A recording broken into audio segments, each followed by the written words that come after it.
Warning. Warning. Warning! Now for a word of caution. The information you are about to hear is the exact knowledge they don't want you to know and may not be what you're expecting. Some listeners may experience discomfort and difficulty digesting the following content. Others may experience dramatic improvement in mood, mindset, and overall sense of inner self. Now, it's time to turn it up and tune in with us as we dive deep into the difficult topics and discussions that we've all been avoiding, made available for all to hear. Only on the Bridge Podcast, hosted by Travis Haley. Guys, Liam is one of our own at HSP here, or Haley Strategic Training, which is our other training company under Haley Strategic Partners. And former British military, most of that time spent in the special operations community, multiple combat tours, Afghanistan, other places in the Middle East. And been with us for about 3 years now with the Haley Strategic family. And just recently got your whole boat moved to the U.S., I guess, right? Absolutely, so yeah. So with that, I know that's hard. I know it's hard to come on a podcast, man, after 10 years of military service, and especially coming from the silent warrior mentality, the silent warrior lifestyle. It's hard to sit here and talk about your journey, and that's why I wanted you to come on here today and tell your journey, because I think it's amazing. I think it's interesting. I think you have a completely different perspective on the way we see a lot of things, and I'll let you go into some of those with some questions I got for you today. But even though we have completely different pathways of life, we have come to a lot of the same conclusions. And so I think it's important for people to hear that journey. And it might actually give people, especially in today's hard-ass world, a little bit of hope, for people that go, I just can't do it. I can't get there. I can't do this. I can't do that. I think you call bullshit to that in a heartbeat. So with that, absolutely. Why, after all the hard work, after beating your body down, a lot of loss in your life, a lot of gains, of course, as well, but why quit? Not quit. I shouldn't say that. You didn't quit. You're definitely not a quitter. Why leave the active duty service? Why leave the military after 10 years of operational service? Because a lot of people say, I don't know, I'm sure you got it. Like, people say, why don't you just stay for the last couple of years, ride it out and get this cushy retirement package? Well, first of all, that doesn't exist. Not in the UK. No, you are not looked after. And I will openly say that. You're just not. It's just, you do not get nowhere near the retirement package, no matter how long you do. I'm pretty sure, I think for the US it's 20 years. Well, over there it's 22, the extra 2 years. But it's nowhere near. It's not like you get the 50% of whatever you're on for the rest of your life. No. You get like a set level of pension, essentially. But you think about it, it's like if you left at 22, which was my original plan. That's all I ever wanted to do in life, man, from when I was 14. Because I played soccer at football, the real football, at like quite a high level. I was pretty good. So that was kind of like my plan. Would I have made it? I don't know. But I injured myself, and then from that point on, it just hooks you. It just does. Like, I'm sure guys, when U.S. Marine Corps, from when you decide that you want to do it, it just hooks you. And I did some funny things. I would go out in the woods and pretend that I was part of the organization because I was just so excited. Like, I remember before it was all online, which it is now, the careers office was probably about 4 miles, maybe 4.5 miles. And I used to walk there. That's what I did because, my parents are at work and too young because you can't. I was probably 14 or 15 at the time, and I would just walk there just to talk to the guys in there about advice and all that stuff. And when I was... This is the recruiting office. You guys call it the career office? Yeah, so okay. Recruiting, yeah. And because you can apply at 15 years and 7 months. So the day I was 15 and 7 months... You were in? I was in. Wow. And I applied. And then it was just like kind of an interview and stuff like that. But going back to what we were talking about, my initial plan was to do the whole term. It just was. But you never know what's around the corner. So it got to, let's fast forward to the 10-year point. And I was kind of like, I was a little just burnt. I was burnt with bureaucracy because the military is a huge bureaucracy. I was burnt with that. And people go through the career and they'll take let's say a break, but the 9-to-5 jobs do exist in there. They do. I don't care what anyone says, they do. And you get a lot of people who get comfortable with that. So I did that whole decade without a break. You know what I'm saying? It was like courses, deployments, putting in that work for just nonstop. And I wasn't the only one. There's still guys getting after it now because that train keeps going. I just decided to get off at my stop. It was just, it was mainly, I believe that they are training the wrong way. I really do. People will agree with that, and people will, of course, disagree with that. People, for the listener, people will like, no, the training's awesome. We've got amazing resources and stuff like that. Well, not everybody does. You may be in an organization that gets all the money and resources, but guess what? Not everybody does. Because you think about that, that's all it is. It's like if you have these high-level door-kicking units who are really good at their job, well, yeah, that's because they get more money and better gear, and they've got better facilities. Other units don't have that. That's like, a car mechanic who, so let's say if you had 2 garages and there was a car mechanic who, this is, I'm a man of analogy. No, I know you know that. I know where you're going. Yeah. And the mechanic in garage number 1 had only worked on 1 car, but the garage number 2, he'd worked on 30 cars for the past month. Which garage are you going to go to? The guy who's worked 30 cars. And has better tools, better equipment, better facilities. Yeah. He has Snap-on where he has something that he's made himself. Right. Which garage? It's just natural. You're just going to go to that. Yeah, that's what it is. But, Liam, those are 2 different style garages. One's special and one's not. Okay. I guess. No, and that's well. It's in the title. I'm joking. I'm not joking because you know how special operations guys are. I mean, in our do. communities we will say that. Well, we're not in the grunts anymore. Like I would go grab a 9mm freaking Beretta on a greenside mission when we carried 1911s as in my unit, and so that was the thing. And I remember getting my balls busted on a ship one day. One of our guys like, "What are you doing?" I'm like, "What do you mean? Why do you have a Beretta on?" I mean, because we're going on a greenside mission and I need more bullets to deal with more problems, a lighter gun, and a flatter trajectory to 100 yards. Why would I not carry this? Because, dude, we don't carry a 9mm. That's what grunts do. I'm like, are you fucking kidding me? Is that your mentality right now? Yep. It's an image thing. That's ego talking there, right? Image I wanted performance. I wanted trust from my team. But so we'll bust balls of the other garage. Well, they didn't take the NDOC. They didn't take the vetting. They didn't go through the Q course. They didn't go through BUDS. They didn't go through BRC. They didn't go through OTC. They didn't, you know what I mean? They didn't go through all the schools. Yeah. So therefore, they don't rate all those tools. Yep. So that's like cops, right? SWAT teams are totally outfitted for the most part. They make entry into a house because they know what they're about to get themselves into. Absolutely.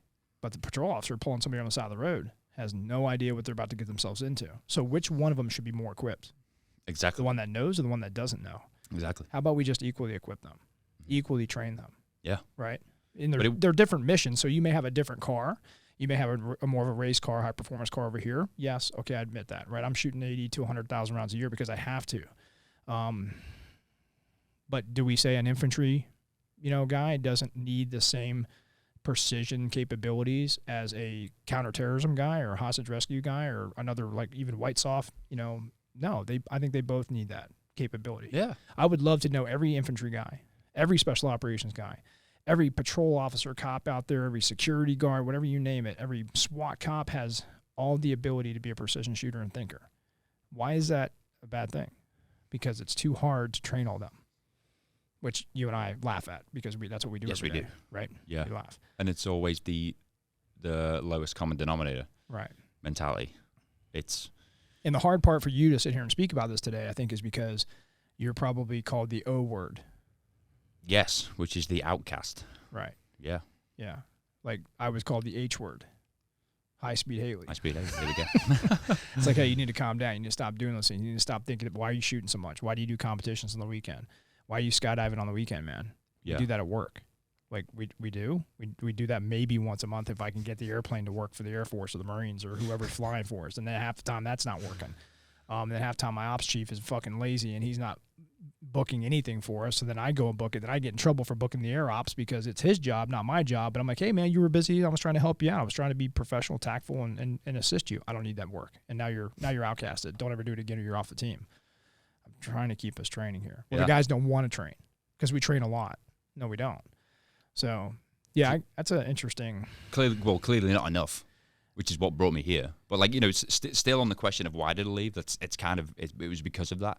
Because I wasn't saying I didn't get what I want in a certain aspect because there was a a year that stood out was the year before I met you, and I literally got what I asked for because I showed interest.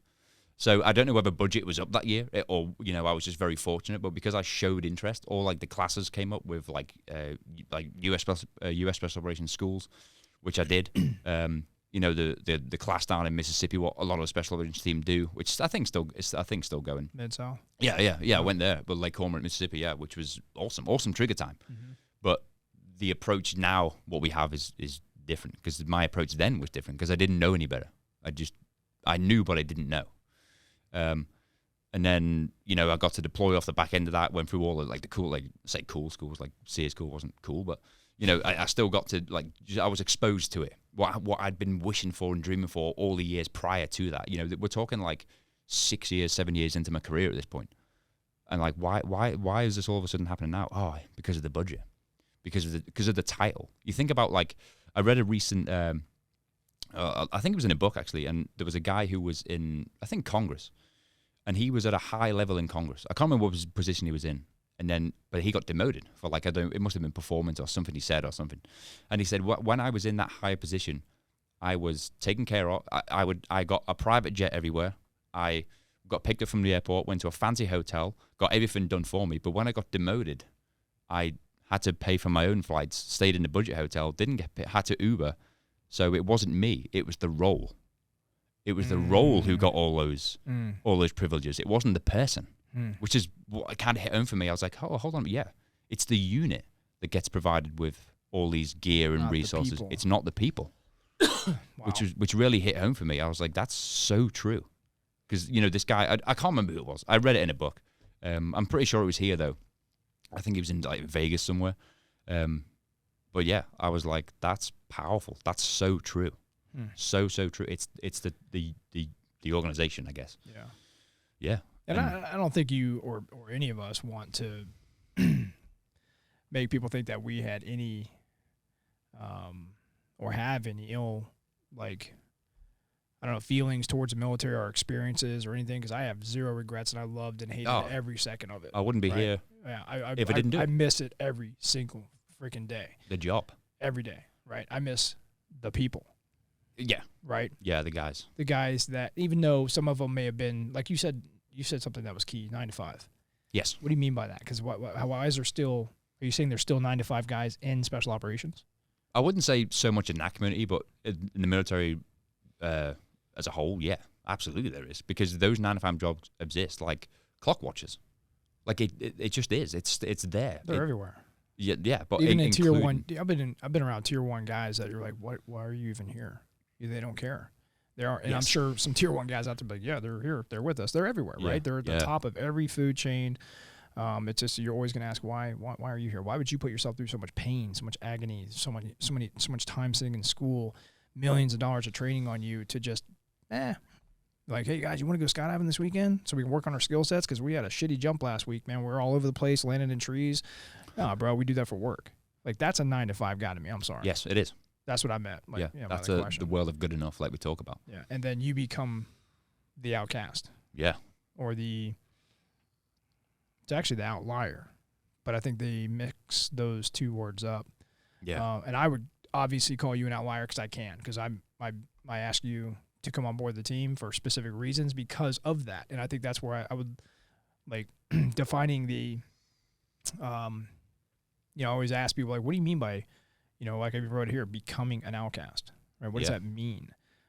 Being profoundly different, thinking different in a group that all thinks the same. Is that a bad thing? To some people it is. Right. Yeah. The 9 to 5ers. The 9 to 5ers, yeah. That's a problem for me. And we wonder why the world doesn't excel. Yeah. Right. But I think the key, like the word that's thrown about a bit these days too much, I think, is motivation. You can read motivation and say, you can read a motivational post or a quote, which we love too, because we're huge on quotes. I like to invent my own. But it's philosophy. It's your brain thinking outside of the normal means it normally does. Because you think about it, you don't have motivation. Motivation doesn't just exist in your body. You do things to motivate you. You're not born with motivation. Is there an element of genes in there? Maybe. But I don't believe that, because not where I not where I stem from is nowhere near the amount of motivation that I've had and still do, and I'm still going to pursue.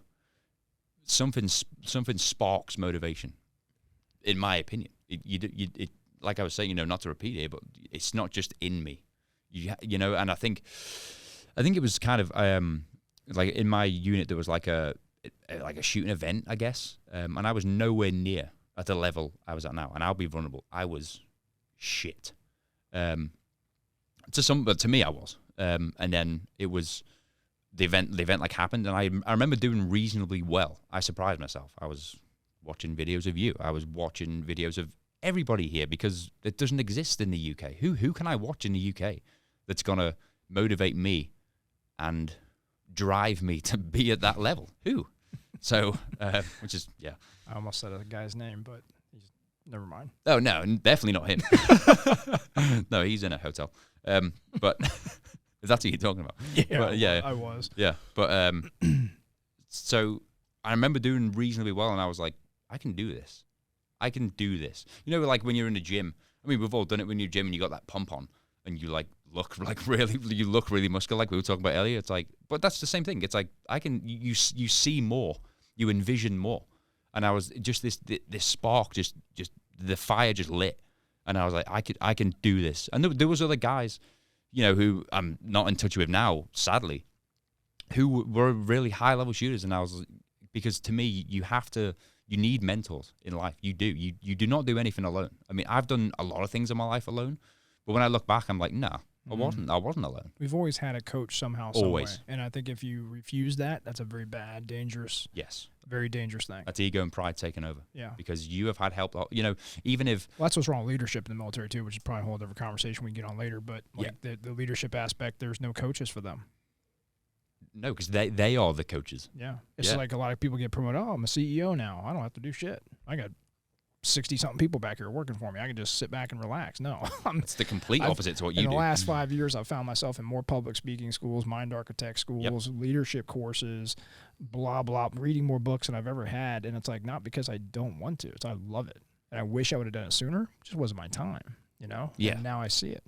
And then I now realize that, wow, the more coaching I have, the more I realize that my job as a leader is not to have anybody working for me. It's my job to have myself working for everybody else that I hire.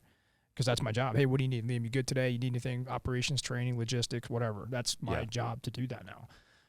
It is. And the leaders in the military, they never put themselves on their guys' level. Or it's rare that you ever see that. Yeah. You know what I mean? Like as a leader. Because there's no coaching to do that. There's no code, So they don't know what they don't know. But like some points here for you. As the leader of this company, you are on the same level as your employees. You are. You put yourself at their level. That's called emotional intelligence. You're not like running around this building shouting and screaming like a lot of leaders do, like a lot of CEOs do, I'm sure. Who've got like good job security, like they know that they ain't going to lose the job because they own the company. You know what I mean? And it's like, how do you expect someone? You could have 10 people in a company with a master's degree in every single subject that exists, but if that environment sucks, they're going to walk out that door. That's right. That's what leadership is. It's creating an environment. Like healthy learning environment, what people say, or healthy work environment, or like diverse these days, which is big.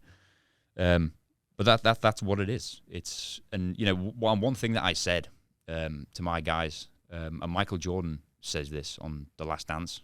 Oh, dude, you need to watch that. Yeah, I have. You saw it now? I have. It's on one of the end of the episodes. I can't believe I haven't seen it. Oh, dude. Yeah. Unreal. Just I had no idea that the Bulls were even that good. Sorry to sidetrack there, but what I said to my guys before I left, when we had the leaving, not a party, but gathering. And when they gave him a gift and stuff, it was brilliant. And I was like, I will argue this with anyone on this camp post, whatever you want to call it, anyone in this room, or anyone who knows me personally, or anyone who thinks that they know me, or anybody who's worked with me just for work's sake, rather than actually getting to know me. And I was like, I will argue that I never asked or told any of you to do anything that I didn't fucking do. And some guys were like, that's true. That is fucking true. And I was like, I was in tears at this point. And I was like, and This is like your hail and farewell ceremony? Yes, yeah. This was like a week before I flew out here to move here. A week or something like that beforehand. And it was great. The guys organized it and all that stuff. It was really, really good. But what was great about it was the leadership was there. It wasn't just the guys. It wasn't just the teams and the team leads and all that. It was the leadership were there, and I was openly honest. And not because I didn't have the attitude of I don't care now because I'm getting out. I'm just going to say what I want. No, I still kept it, political. So. But I was like, look, like it was kind of like the nature of that unit that I was in is building relationships. It just is. You work with you work alongside. And you do, and I will argue, you work alongside the Tier 1 units. It's very small. It is super small. It's only existed for like 15 or 16 years now. Mm-hmm. And it's purpose made, like every unit is, but like this unit was purpose made, and it was very unique. And it was kind of weird because it's still got 2 commanders, which is weird. But yeah, which causes arguments because one guy wants the unit to be like this, and the other guys want to be the unit like this. So. But, and that's what I said about the leadership. And, like, I remember looking at some of their faces and they were, like, a bit tucked back. And I was like, well, hey, it's true. It is. Well, you can be a colonel or an They need or to an hear E. that regardless if they don't want to hear They it. do. They have to hear You it. could be a colonel or an E1. It doesn't matter. You do not ask or tell anyone to do that you are not willing or capable of doing yourself. You don't hide behind that rank. Whether that's, and I'm not necessarily pointing it towards military, but it could be CEO. It could be law enforcement. I don't know what like the highest rank in law enforcement is, but like lieutenant or whatever. Or it could be just the Dollar General store down the road. Or being a parent. Being that's you lead every day. Mm-hmm. You might not know it, but you actually do. And it's starting to hit home for me now because I've been on my own for 10 years, and now I'm not, which is great. I really love it. It's really refreshing. But yeah, that's. And then the book about leadership, the Harvard one, which I think I'm like halfway. I like spider monkey all the books. I can't because I'm so excited to like read the next book. I've got to be like, I'll put that one down and forget about it. But yeah, it talks about self-regulation and self-awareness, which is kind of relates to emotional intelligence, which is what again points to you have. It's like the self-awareness is relevant to the chimp paradox. It's like the self-awareness is that you are fully aware of your mood and emotions around your employees because it's contagious. Like it is. If you walk in, which happens, whether it's like a business failure or something bad at home, which happens every day, we know. Yeah. And then you bring that to the work environment. Of course it's going to have an effect, but it's going to have an effect on the motivation of your employees and your team, whatever that may be. If you come in and start talking to them like a piece of shit, when people act how they are treated. That's what it is. Like the saying, like treat people how you want to be treated. Yeah, that is true. But you've got to look around and say, why is there a mass exodus right now in the military? Why is there a mass exodus in law enforcement? It's because of the leadership, hands down. If the job was awesome and everybody was treated like a human being, then you'd have people wanting to join rather than people wanting to leave. Like, why do we have retention problems? I don't know if it's the same here. It is.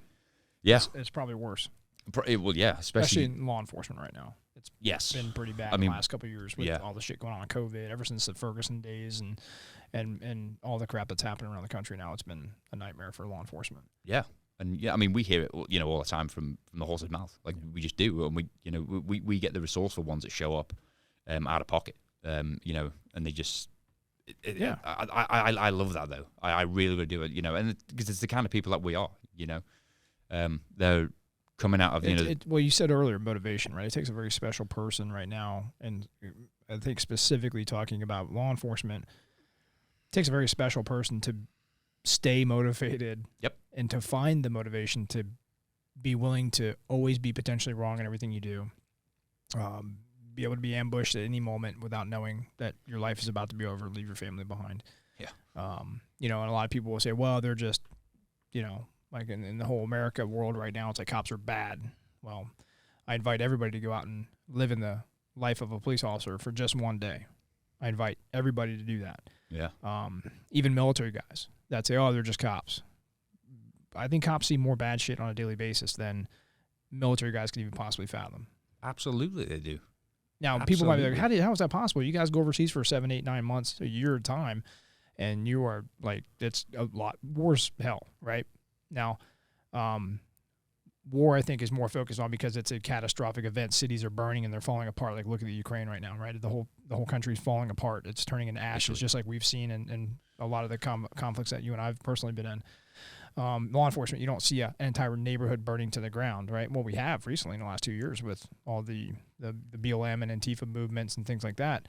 But on a daily basis, if you think about the cop showing up to a accident scene and seeing a dead baby in the back of the car, seeing somebody's arm severed, that happens every single day, right? Somebody's brain splattered all over the highway because they were in a motorcycle accident.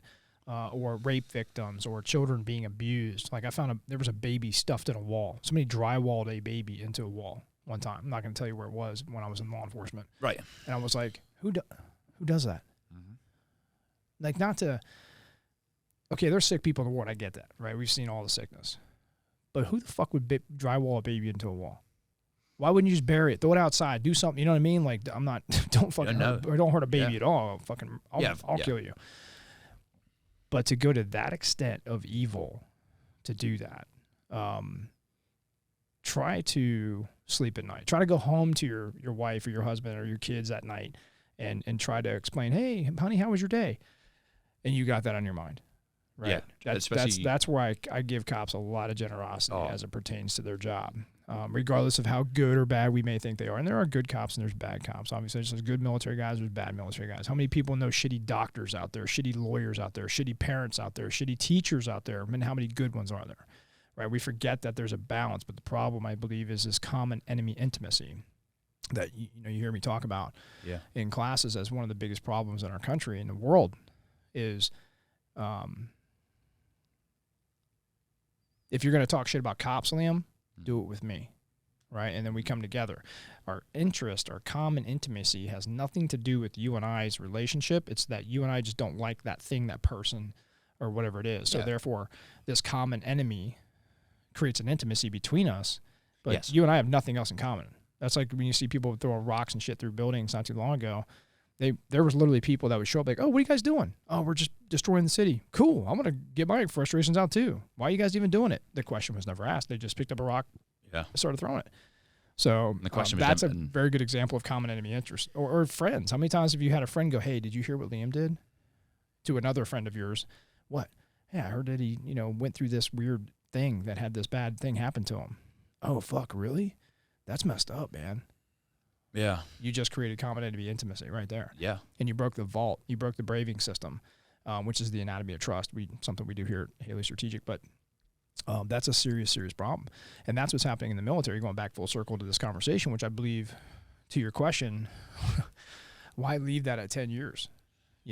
That's because I believe you're not going to let those 10 years define who you are, which a lot of us do. I did for many years. That's my career. I was a military guy. I was this, I was that. And it's like, no, actually, that was just my time of my life that has prepared me for something else that I'm about to do. Absolutely. I would not be sat in this chair had I not been in that career, period. Absolutely.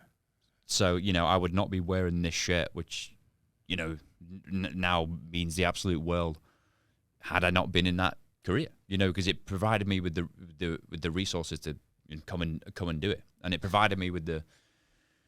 I want to say resources. I'm talking financially. That's what I'm. That's period what I'm saying.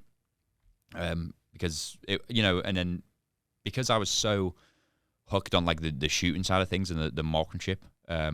That's again. I just showed the interest, and I was given these opportunities in schools, which brought me here. But full circle again with the rabbit hole. Why I left is because my voice only went so high, right? And it doesn't matter how intelligent you are. It doesn't matter how many schools you've been to. If you are an E3 or an E4, you're a fucking E3 or an E4. And that's all you apparently know. Don't talk to him like that. He's a E8. So he's another man. That's all he is. Doesn't mean he's got a better brain. I mean, I've probably got more white matter in my brain than he has. But that's about his rank, not about the person. Exactly. Like we said earlier, right? Exactly. Yeah. And I get that. Some people will stick with that. I got buddies that are still in after 25, 27 years, and they're like, because it's easy. And then they're calling. A lot of them have called and said, "Hey, Travis, I'm getting out, man. I'm retiring." I'm like, "Dude, fucking congratulations, man. It's about time. That was a long ass stint." And they're like, "Yeah, you hired?" And I'm like, "Well, why are you interested?" "Yeah. Well, what do you want to do? You were a savage. I'll clean shitters, man." I'm like, "I don't need that. I don't need a former sergeant major, master gunnery sergeant cleaning shitters at my company. I need them inspiring and motivating and empowering people." Yeah. Right? That's what I need. Yeah. And I think that sounds like what you're getting at. It's like that's my time to do that now. And I believe that is, obviously, that's why you're here on the team. But one of the things that I want to talk about that I think you can bring an interesting perspective to, especially in today's world, in this country, because that's where we're sitting right now. And we tend to, the Second Amendment, the gun community, you talked about, the love for the gun, the shooting world. Yeah. I can imagine being in Europe, in the UK. You don't have gun stores and shit. You can just go down the street and buy ammo, go to the indoor range. Even as a military guy, I know your guys' budget. I've worked with the Brits quite a bit in my career. I know you guys don't have the best budgets. You don't have the best training facilities. You don't have the best, like even aircraft we were talking about the other day. Like you might, even as an airborne guy, I mean, dude, I was like ecstatic if I got 2 jumps a month, right? That's a lot in the U.S. military. We don't even do 2 jumps a year. Right. So then when you were telling me, I was like, what the fuck? Yeah, How do you call yourself? yeah. How do you guys call your airborne qualified? Yeah. Chairborne, more just like. Did dope on a rope, man. Here you go. So it put things a lot of things in perspective for me, because I'm thinking, well, we share the same, we're overseas together, working alongside each other as coalition forces, and I'm thinking you guys have the exact same training as us, and of course we know that the U.S. is very, very, very privileged as it pertains to training, even though we'll bitch constantly about our budgets, and we'll say the same thing about you, as what you do. But I know coming from the UK, where you don't have the resources, keyword that you said earlier, that we do, gun stores, gun ranges, go out in the freaking desert, just shoot a gun, own a gun. I mean, of course, certain states are what they are here in the United States, but I think we're pretty resource heavy, where a lot of people in the U.S. say, no, we're not. Now, I get it. Ammo prices are skyrocketing right now, right? They're going up. Yeah. Ammo is getting a little harder to get. It's probably going to get even harder, according to our commander-in-chief, right? And, well, what do you do? Like, so what did you do? Because you're in the UK. Did you have a gun at home? No. Because you can't. Because I can't. Right? Can you even have a pocket knife on you walking down the street? No, sir. Okay. So, therefore, what the hell did you do? Because you're sitting in the seat a few years later after being in this career, in this world of not having access to a lot of those resources. We see a lot of students that come to us that have guns in their house. They shoot all the time, and they come to a class, and it's like, you actually shoot a lot? Well, okay, we need to rebuild your entire foundation from the ground up, because there's something weird here. Where you came in and you were like, boom, I think the first time we met, I took you to a IPSC competition. Down at C2, yeah. Yeah, we started running into our competitions. Like and the day we met. And I'm like, okay. And knowing your background, and I said, this guy's resourceful. And that's a key, right? If you're out of resources, what resourcefulness do you have? Because we're always left to resourcefulness, always. So what were some of the things that you did? Or tell me the story, man. Because I don't think I've really honestly ever asked you about that. No, I don't think we've ever. I mean, we've briefly talked about it, over the years, but so it's like, I told myself that I didn't. First of all, you don't need batteries for a notebook and pen. You don't. A lot of people think that. A lot of people resort to the. You know what I'm saying? I'm talking about the map and compass theory rather than. I don't have a using GPS, right? So that's kind of like to kick this off where I'm going.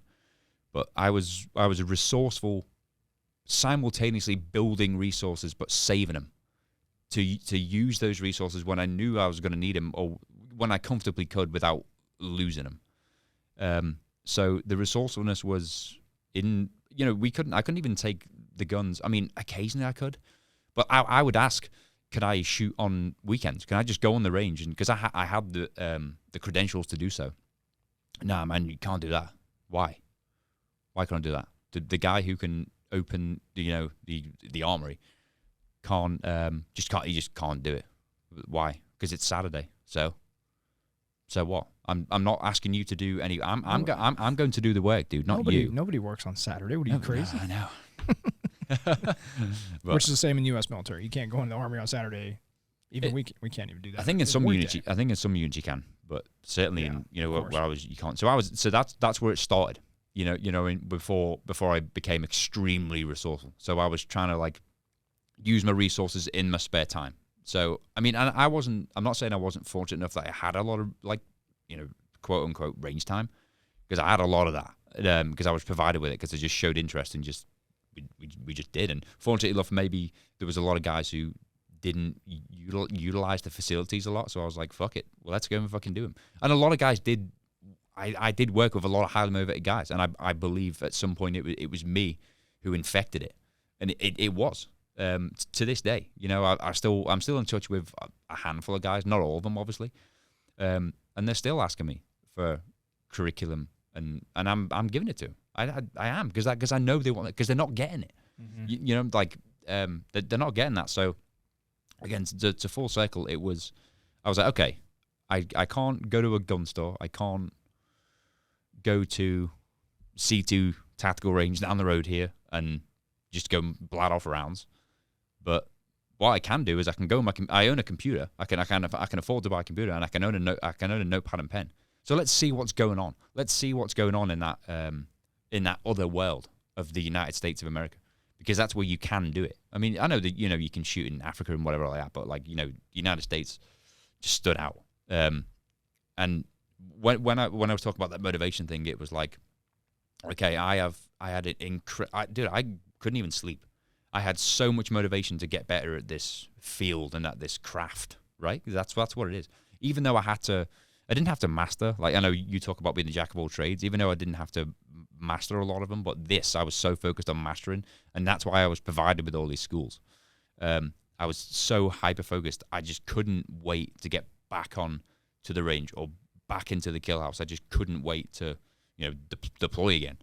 And it was, I could sit on my computer and I could watch videos, and which I did of you a lot, which is what brought me here, of course.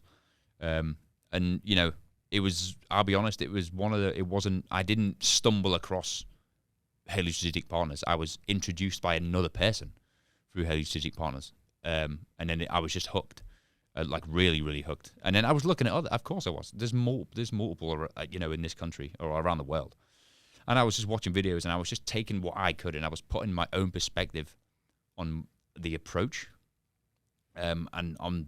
So you're literally only watching, visually representing, taking notes. That's all I'm doing. You're not able to grab a gun and dry practice and those things, obviously. Yeah, I was visually, and I still do it to this day. Which we teach now, and so yes. It seems like you were doing that before even hearing about it, which is a visual mental representation type training that professional athletes and Olympians use.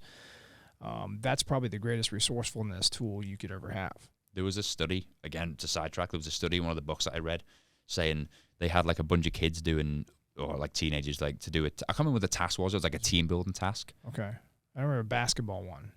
Yeah, maybe. But one of them, and they weren't told what they were going to do or why they were doing it. They were just doing it. One of them went into a classroom or wherever it was, and like, hey, go and do this task. But the other team said, hey, you've got 10 minutes to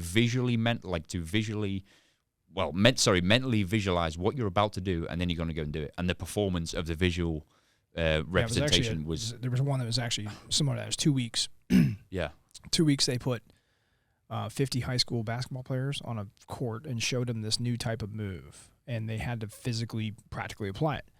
Where the other 50 they put in a classroom, and they showed them a video one time, and they said, now we're going to go ahead and visualize that over and over and over, but only for like 10 minutes.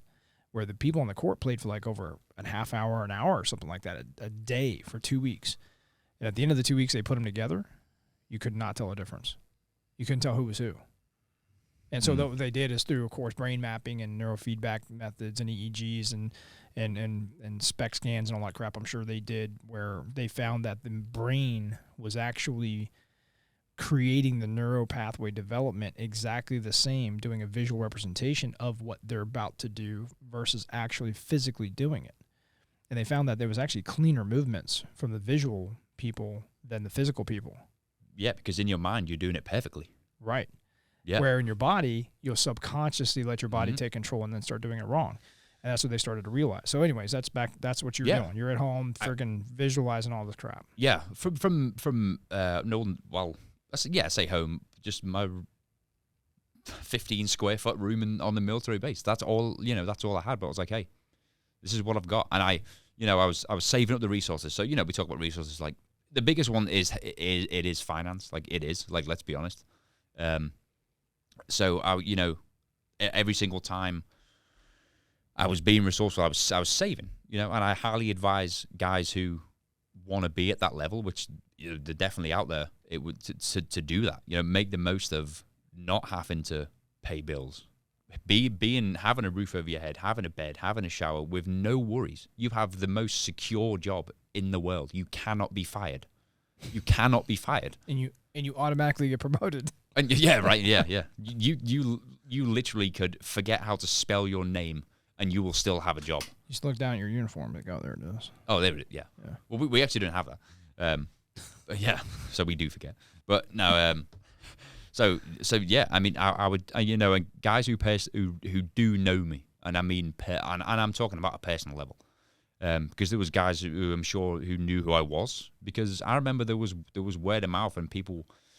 I remember when I first sparked, when that motivation sparked, when I was doing it, like some of the guys who I knew, I was friends with. You walk around the base or whatever, and there's people who you just say hello to, but you don't really talk. You know what I mean? You know who someone is from a school or whatever it is. And they'll be like, dude, I heard you're getting after it. And I'm like, yeah. They weren't saying it necessarily in a bad standpoint. They were just saying it, because it was just word of mouth. Like, think about how fast rumors spread in those places. You could make up any rumor. Oh, every day. It's just easy. So it just did. The rumor just spread, and I was just like, I kind of fed off that though. Like I did. I really did. And from a kind of a big-headed standpoint, I wanted to be the guy which I guess like we are now, who everybody came to for advice.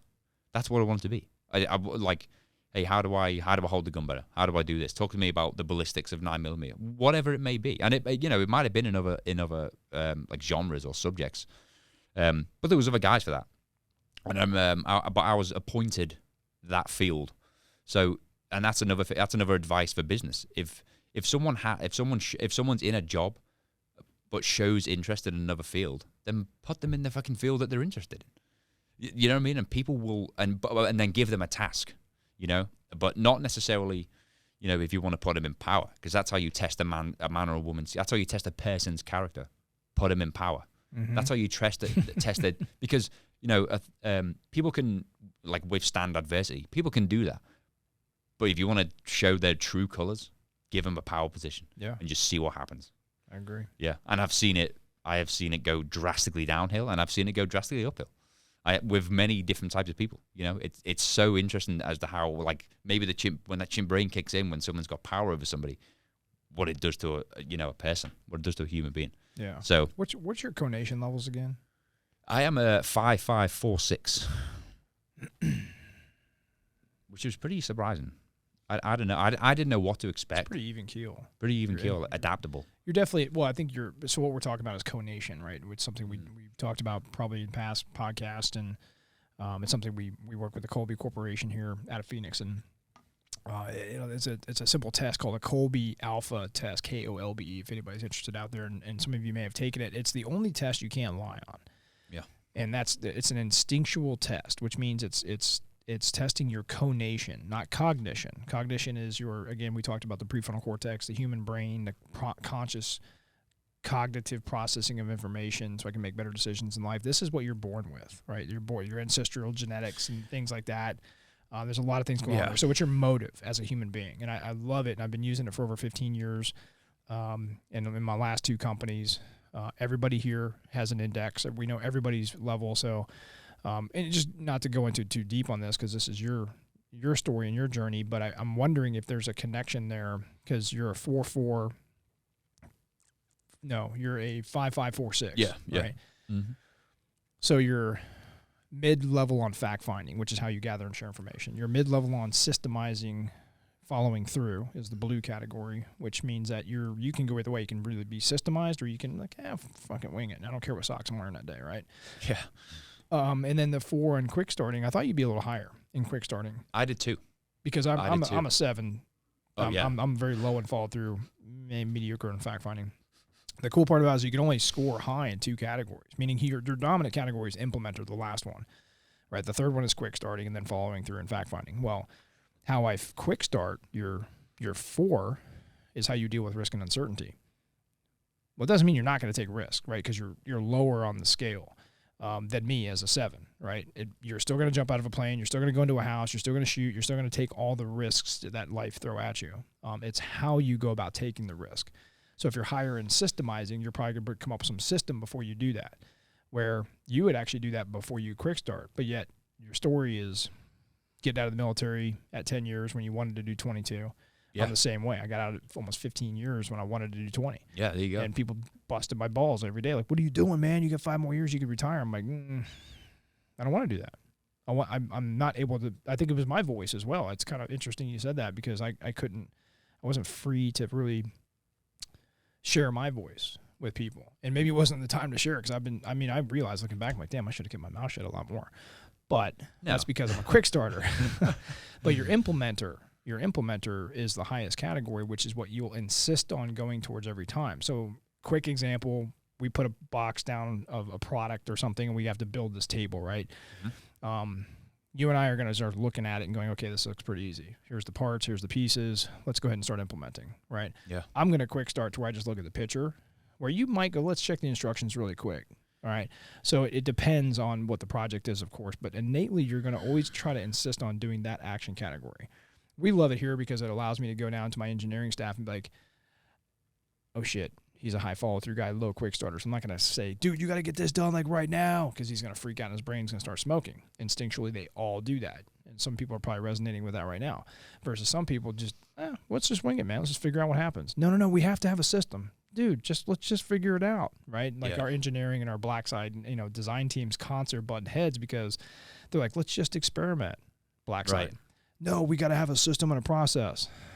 Okay, Conation guys, oh shit.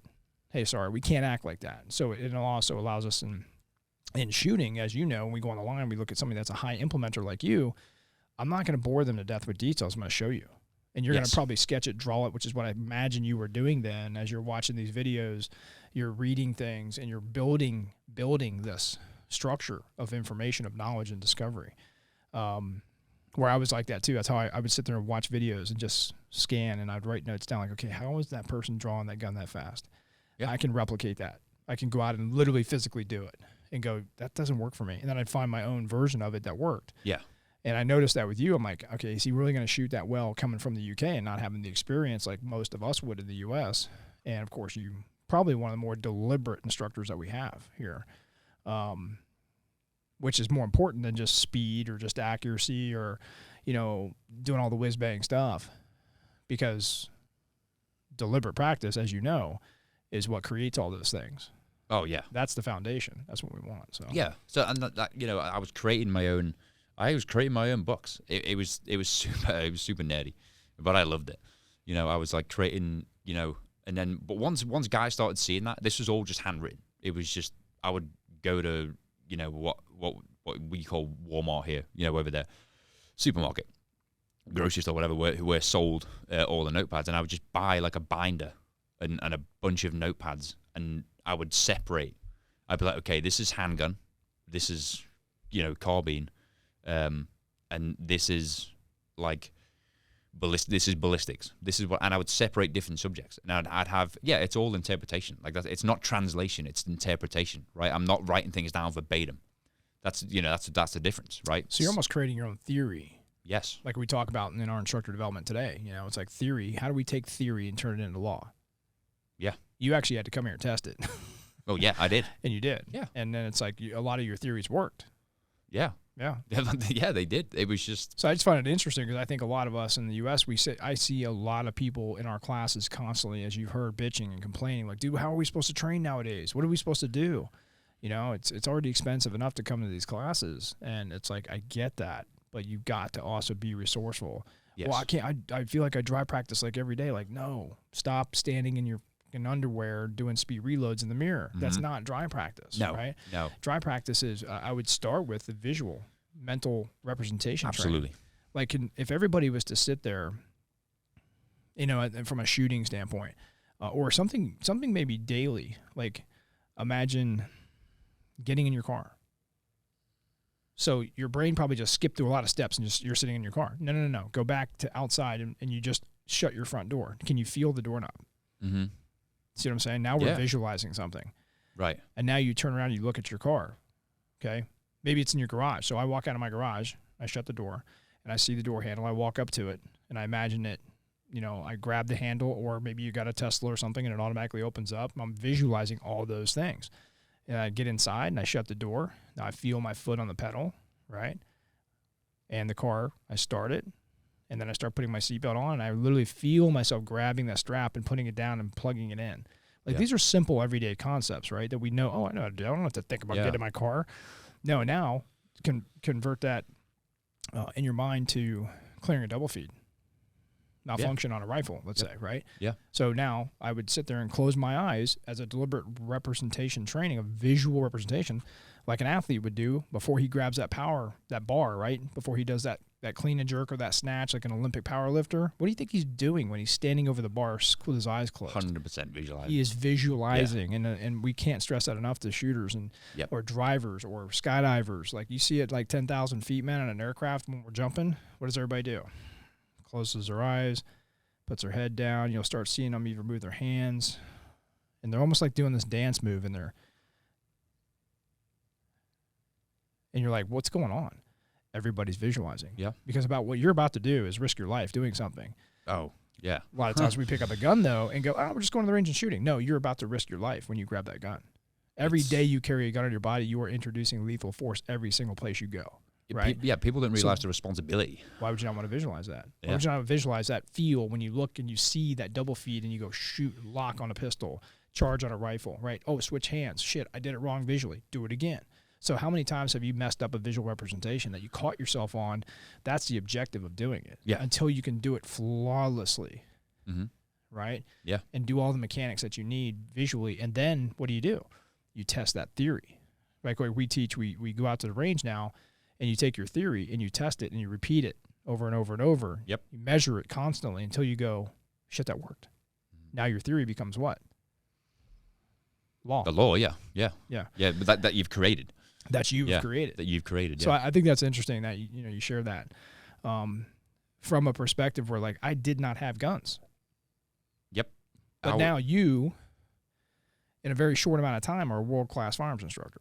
Or not a firearms instructor, you're a people instructor. Yes, right? What we're talking about today. Yeah, we share. You're a catalyst, and that's what, and I'll edify my own team all day long, because we don't hire firearms instructors. And no disrespect to any firearms instructor out there. I was a firearms instructor. You were a firearms instructor, right? Yep. So it's like, but I need catalysts. I need people that can be agents of change in the world through words, right? Like Jordan Peterson says. It's like, dude, if you lack intellect, if you lack the ability to use your words and have a vocabulary, that's how wars are fought. That's what I think words are stronger than the sword and the pen. Absolutely. Yeah. But it's that's cool. Thanks for sharing that perspective. No, absolutely. And even just going back, like, just to sidetrack a little more on that, like, when I was like watching videos, like with the implementer standpoint, I wouldn't just watch the video. I would systematically watch the video and pause it. Okay, what did he just do? Write it down. Why is he moving his arm like that? But I would be there with my gear on, like plate carrier and belt, which majority of it we were issued good stuff. Like we were. I think I rolled the JPC and JPCs, all the cry stuff, everything. Yeah, it was all cry. It was all it was all cry. But there I am in my bedroom with all this on, looking like Action Man. But air gunning. air gunning. Yeah. Like what do we call that? Like shouting, lip shooting or something. We call it. Like shout bang. What do we call it? I can't remember what we call it. But pew pew. Yeah, pew pew. Yeah, that's a good American word. Yeah. But so that's what I was doing. And I would look at other people's gear and say, okay, where does he put that mag pouch? Where does he put this? What is everyone else doing? Until it came to the point where I finally flew here And that's where it all started. Yeah. You know, when I walked through the door. Well, I think in closing on that conversation is always remember when you are lacking resources, money. Like you said, money doesn't help solve your problems. That doesn't motivate me at all, and you know that. It does, yeah, I know. No. Yeah, I know. And Glorified paper. That's right. It is. And it doesn't mean you have any wealth whatsoever. No.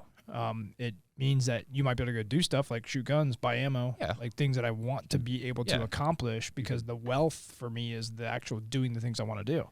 Yeah. Okay, money might help me do those things. All right, Of course, that'd be great if we had all the money in the world. We wouldn't have any problems going to the range. We'd have other problems. Oh, yeah. But we'd be able to go shoot, right? So, Yeah. but if you're out of money, you're out of time. Like, time is a big commodity nowadays. It's the most precious, non-renewable resource you will never be able to find more of. Yeah. Ever in your life, right? So the time that we have is, like, if you're looking at life as an hourglass, where are we? Right in the middle. Yeah. Why are we worried about what's coming, right? That's the life is uncertain. So you can't, the more you try to create certainty up there of what's coming at you, the more you're going to fuck your life up. And then if you start worrying about the sand that's fallen and forget about living right here, well, then you're not going to be very resourceful or have resources. And you're going to sink in the sand. And you will sink in the sand and die. You will sink in the sand and die. die. You will die. Yeah. As we've had a lot of friends do. Yeah. But sorry, just the one more point. Think about, again, not to rabbit on about this, but think about with the resources with money. Think about the invention of money. Like, what was it? It's time and energy. That's what it is. I'm a big investor in, I'm a big, huge guy on the return of time and energy. So let's say hey, can I hire your car for the day? But at the end of the day, I'll clean it for you and I'll do an oil change for you. That's a favor for a favor. That's where the invention of money came in. You know what I'm saying? That's where, like, resource for resource kind of thing. It's like, yeah, it's time and energy. Where I'm still.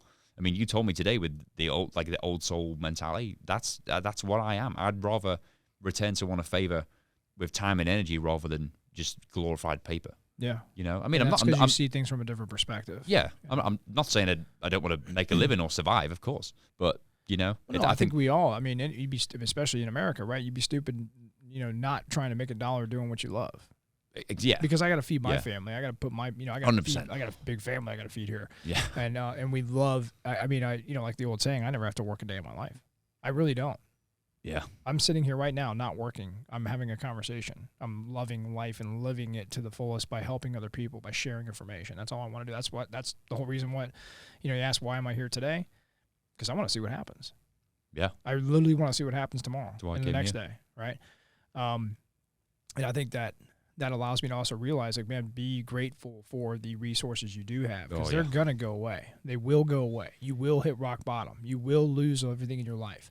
And I know what that feels like, which is one of the reasons why I think I push so hard. Not because I don't want to go back to that. I actually look forward to the next time I hit rock bottom.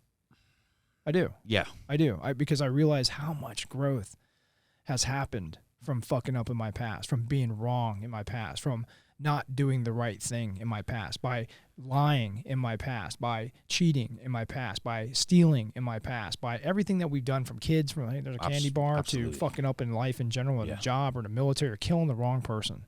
Mm-hmm. There's nothing wrong with those things as long as you've become a bigger, better version of yourself. Yeah. And I think that's what allows me to go, man, I am grateful for the things that I do have, because I shouldn't be here. And, being resourceful versus resources of time, money, management, education. Yeah. Now, all those things are resources, right? Those are all great things to have, right? Yeah.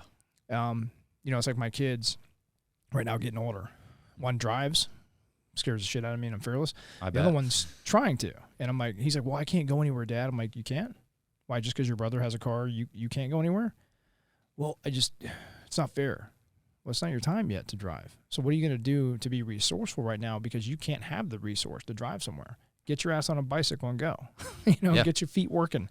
Do the things that people always used to do. And that's dangerous in today's world, because we are lacking resourcefulness more than anything, which resourcefulness things are going to be creativity, determination, right? The things that we share in class. Yeah. Resolve. Like, how many times have you said, hey, man, let's get this done, guys? And then you come back and it's like, what happened?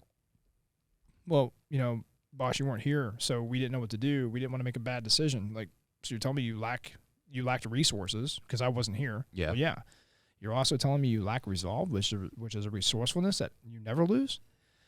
Shit. Yeah. So that's how we run this operation here at Haley Strategic. That's why we're able to be jacks of all trades and master them, because we're resourceful, right? Oh, yeah. That's what you did. You were resourceful. So Yeah. And I'm glad you shared that, because I think a lot of other people out there need to be resourceful in today's world and not go, I'm out of ammo, so I guess I can't go train anymore. It's because what? people you have have a brain, man, and you got pencil and paper. Yes. People have too much choice. Like, think about the amount of choice when you go into a grocery store in this country, especially. Think of the amount of choice you have. That's overwhelming. The brain does not like that much choice. So why can, like all these, like, especially let's say a wealthy country, any country, why is it that all those countries are also the most depressed? Why are they the most medically, why is like all, like, Why is over 50% of America obese? Obese. Yeah. Not fat, obese. Yeah. That's what I'm saying. How? But then you go to the Middle East, and then these countries thrive from living in a mud hut with a hole in the ground, and they're fine. Well, you know what? I think that's it's perspective, right? And that's where it scares the shit out of me for where we're going in this country and our children as well. Yeah. Which I know now you have. You're a stepped up dad. I am. That's what my step kids call me, a stepped up dad. I thought that was pretty cool. I've never heard that until you told me. Yeah. And like, I remember, especially back in one time in Africa, we were sitting on a vehicle just kind of watching this shit show go down with a bunch of weird people. And anyways, this village we were right next to, these kids were running up and down the street, and they had a piece of wire, just, piece of wire, like electrical wire they found, or fence wire or something. Yeah. And most of these kids don't have shirts on; they have flip flops on. This is West Africa, and mostly tin huts, subtropic environment, tin shacks, whole place is shot up, civil war going on, and they take this wire and make a wheel. Just twisted it together at the top, and then they took another piece of wire they found, and probably about 3 or 4 feet long, and then put a little L shape in the end of it, about that long, almost like a snake stick, right? You pin a snake's head down with. Yeah. And they would take that L and they'd put it inside the wheel and they'd roll it, they'd flip it, and they would chase that stupid wheel of wire up and down the street for hours, laughing, having the time of their life, like it was the greatest toy they had ever seen in their life. Yep. But they built it. And I'm sitting there just laughing with my guys, like, you see this shit? And we all had an immediate, just completely different perspective on life. And sometimes I just, with my kids, I'm like, hey, I've told them a story. I'm like, you want me to go get a piece of wire? And they're like, no, Dad, sorry. It's like, so it's a good reminder that you can have no resources at all. Yeah. None. And be the happiest human being on the face of the planet. Absolutely. A funny story before we conclude on that question, but a funny story was on one of my deployments, I remember there was, it's just kids everywhere, right? They're just free. And I remember because I was spoiled, I remember I had a can of soda can. But like where the kids were, it was where we went out on the range. So it was like, there was not much going on. I just went out on the range. I had the free time. And I remember I was like almost finished. And obviously the kid came up to me and like really wanted it. And I was like, oh, he might not have tasted this before. This is like a 7-year-old kid in, this torn, fucked up place. So I was like, gave it to the kid. Guess what he did with it? He poured it out. And then he used the bottle, didn't he? He used the can to start picking up the brass so he could go and sell brass for money. Oh, Afghanistan. The empty casings? No. No? No. Okay. Yeah, a similar place. Yeah. I mean, you know what we're talking about. Yeah, that's what happened. And I was like, whoa. And I saw that kid, routinely because he just lived around where we were living. Doing gun runs over certain places, like mini guns. Yeah. They'll run out there into the helicopters and just pick up brass all day long. Oh, yeah. And go sell it, right? Because they're being resourceful. And they don't know anything else. And that's the problem is we know something else in America. You have a store with 100 million choices in it. So you get washed out of that world of resourcefulness. And so I always invite people to try to find that. Yeah. Because you have it, you just got to reach down inside it and find it, man. And that's super important for the listener for this podcast. Super important. Well, you're not. You have a lot of interesting stories. I know we don't have a lot of time, because we're already almost at an hour, I think, here or more. But I do want to ask this question. I try to ask everybody this. What's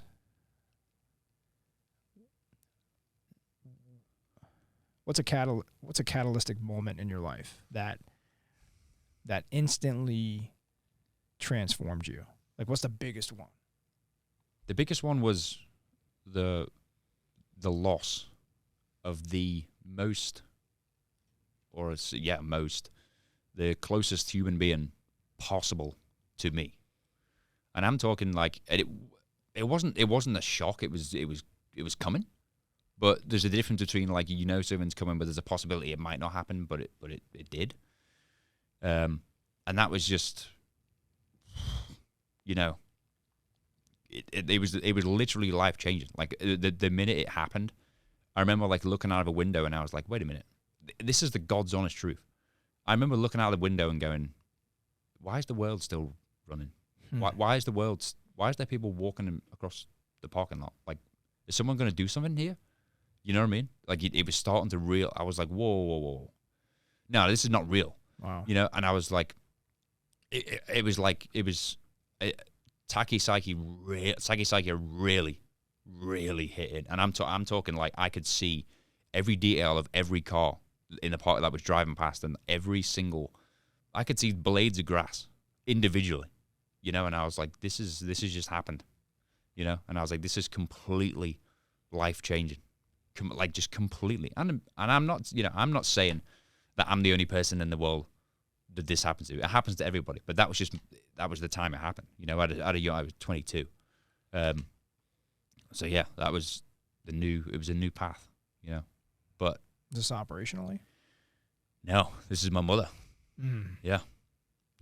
This was a couple months after a deployment, actually. So whilst I was on a deployment, it was ongoing, but stable enough that I could be deployed, which I look back on and it makes me sick to my stomach that I actually did go there and not come home. There's been some dark days, and I mean dark. Like what,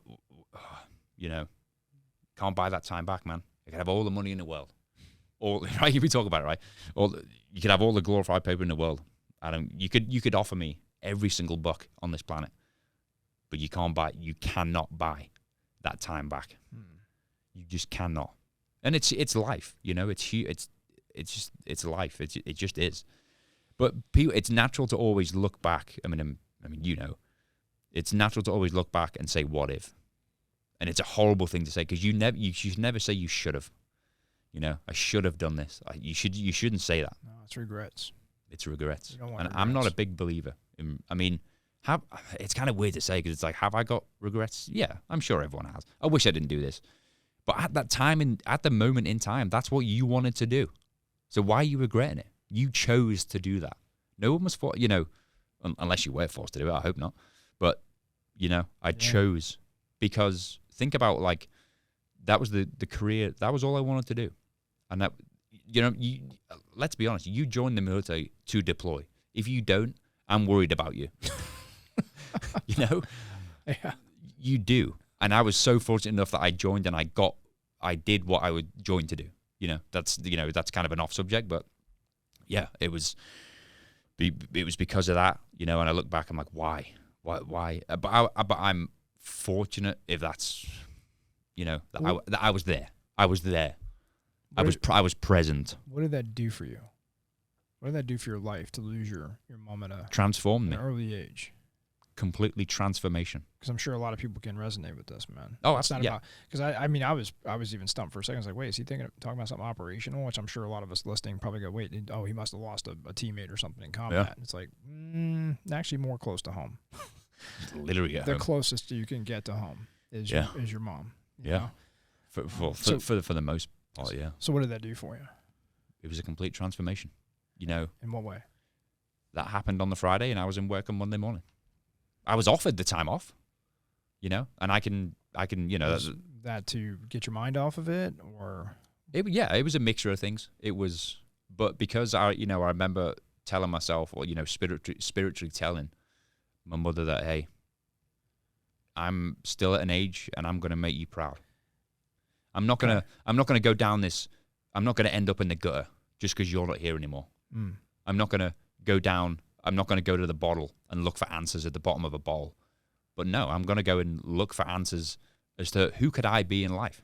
Because if that happened on a Friday, and that Monday you have to make a decision, and I believe there's two doors there in that world from a mind architecture standpoint, right? You have the door that says resist, and I go to work, and you have the door that says acceptance. Yeah. And I go to work. Which one of those doors do you think it was more for you? Yeah, I mean, another theory that I like to use, the simple one, is the sink or swim theory, right? So I could either sink or swim, and I kept on swimming. But it was accept.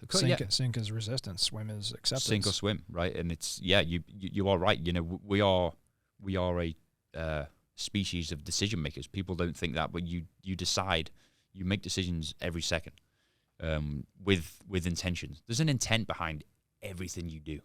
From what you said earlier, I don't care what socks I'm going to put on today. Well, there's an intention behind that. Your intention is to put socks on every day. You know, and I know it's an unconscious intention, but there is an intent behind everything you do.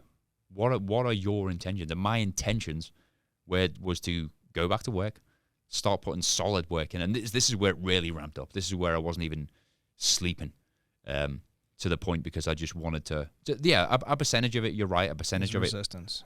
Yes, a percentage of it was resistance, but if you're going down that route, what people do, you're gonna hit a wall, and it's gonna be made of solid brick. So yeah, I mean, you could work every hour of the day, but there's gonna be a time when you sit down and you're like, whoa, I need to stop. I just need to stop. And then in that environment, which was, again, makes me sick to my stomach, was they don't care about what happens in your personal life. I'm sorry, but a lot of people did, but it is brushed over. I don't know if you experience the same thing, but it's like, hey, like, like I'm not going to say who it was, but there was somebody who said, it wasn't in this, on that event that happened, it was beforehand when it was because there was a couple of scares up to that point. And I remember a guy saying to me, I shouldn't even laugh, I don't even know why I'm laughing. Yeah, but there's home life and there's work life, so why don't you just separate it? And I was like, how? I can't even remember my response. I think I just walked out. And I was like, are you being serious? You know what I mean? It was just that, like, it was just the immediate of, so, you know, I just carried on. I went through the acceptance door. And I carried on, you know, with the resourcefulness. And I just showed interest, man. And, you know, a lot of the guys at work showed me, a lot of sympathy. You know, the guys are great. You know, not all of them, because, you know, I mean, me and you were talking about, I think it was yesterday, when people have that, like, nervous laugh. It's kind of, it's interesting in human nature how that happens, that when, you know, it's, hey, I lost this person today, and someone goes, huh. And it's like, they're like, because they don't know what to say. Yeah. You know, and I don't expect them to say anything, but it's called a nervous laugh for a reason, because they're nervous, you know? I'm looking up this thing you just reminded me of here that I wrote down one time. Yeah. Send it. I'll have to find the actual. What was it, quote? It's an illusion and separation.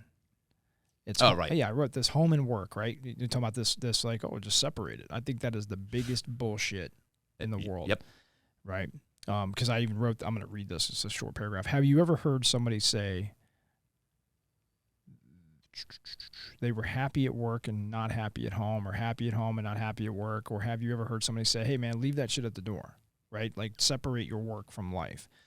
I believe there's a distinct connection between your personal and professional life, meaning what you do is also a part of who you are, no matter how many people, even professionals say it's not.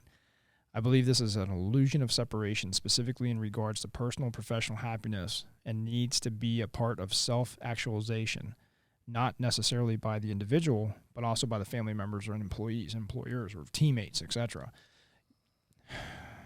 I had this argument with my ex-wife. Mm-hmm. That was one of the you know, we didn't have a lot of struggles. We had a great life, great relationship, beautiful children. Just, it was a different chapter eventually, but yeah, during the time there was like, hey, you're working a lot, you need to leave that at the door. And I'm like, I'm trying. It's hard though. I need to talk. I need to off gas to somebody. I got a lot of stuff going on in my life. And it was like, no, that's not who you are. Your job is not who you are. And I was like, wait a minute. You're a doctor. Every day you go and you save people's lives. Mm-hmm. How is not a part of who you are? And that's what they would mean by that's an illusion. That creates delusion when you try to separate those two lives, which you cannot. Now I get it. Some people's lives out there, like I'm sure there's people listening that are like in a shitty dead-end job, which I've had, so I can say that. I know what a shitty dead-end job feels like. And that was me trying to separate that from my personal life as much as possible. I wouldn't even tell people what I did, when I was younger. Yeah. Where now I want to get on top of a mountain and scream. And I love my work because I never have to do a day of it in my life. It's just, that's my job, is my life. Yes. When people say that, keep it at the door, versus having a support structure, versus having an understanding, versus having a conversation or changing the conversation, I think that's important. I think it's not necessarily just okay to do that. It's necessary. It's necessary to change that conversation, especially for military guys. Oh yeah. Especially for military guys, or cops even. You Yeah. know, like another illusion and separation concept is like, oh man, our job is to go home to our families at night. No, it's not. Last time I checked. Did you ever see that on your job application in the military? Did it ever say, oh, to do this and to do that and jump on airplanes and kill the bad guy and shit? And also, oh, you get to go home to your family at night? Shit, I'm applying for that job. I've never seen that on a job application as it pertains to law enforcement and military, and I've been in both of those worlds. Any job. It's a good point. Any job in the world. Yeah. I was an electrician for a while, and it didn't say that because I could freaking burn myself up and get bit to death. Yeah. So my job is to do a good job at my job, and therefore the byproduct of doing a good job at my job, which I love so much, is I get to go home to my family at night. Yeah. Right. That's the mindset that should be there. But a lot of people will try to change that. They try to create this human narrative on a Mother Nature way of being. Yeah. And people struggle with it's because it becomes your identity. That's who. Hence the next problem. Yes. Like you're still in a transition, right? Getting out of the military as of just recently. I mean, you're still today. Today's your last day? Today. Active duty? Today. Oh shit. From terminal, obviously, From terminal. Yeah, from terminal, yeah. Okay. That's this is what a day to start this off, Yeah. That's what a day. I did not know that, man. Congratulations. Yeah. Question mark. And you're gonna, and this will be a heavy day for you, man. It could potentially be. I'm not saying it should be. I'm not saying it shouldn't be. I'm saying it is whatever you want it to be, right? And it's happening exactly the way it's happening, and it's not happening any other way. You know why? Because it isn't. So like the old saying. Oh yeah. Yeah. So like that's hard to cope. It took me probably 8 years to transition and cope. Because I got out of some pretty shitty environments. That's pretty good because I've had worse. Yeah. And you have. I mean, to this day. But I think we were talking about it today. But it was like what we talked about earlier. The reason why it took so long is because of resistance. That door.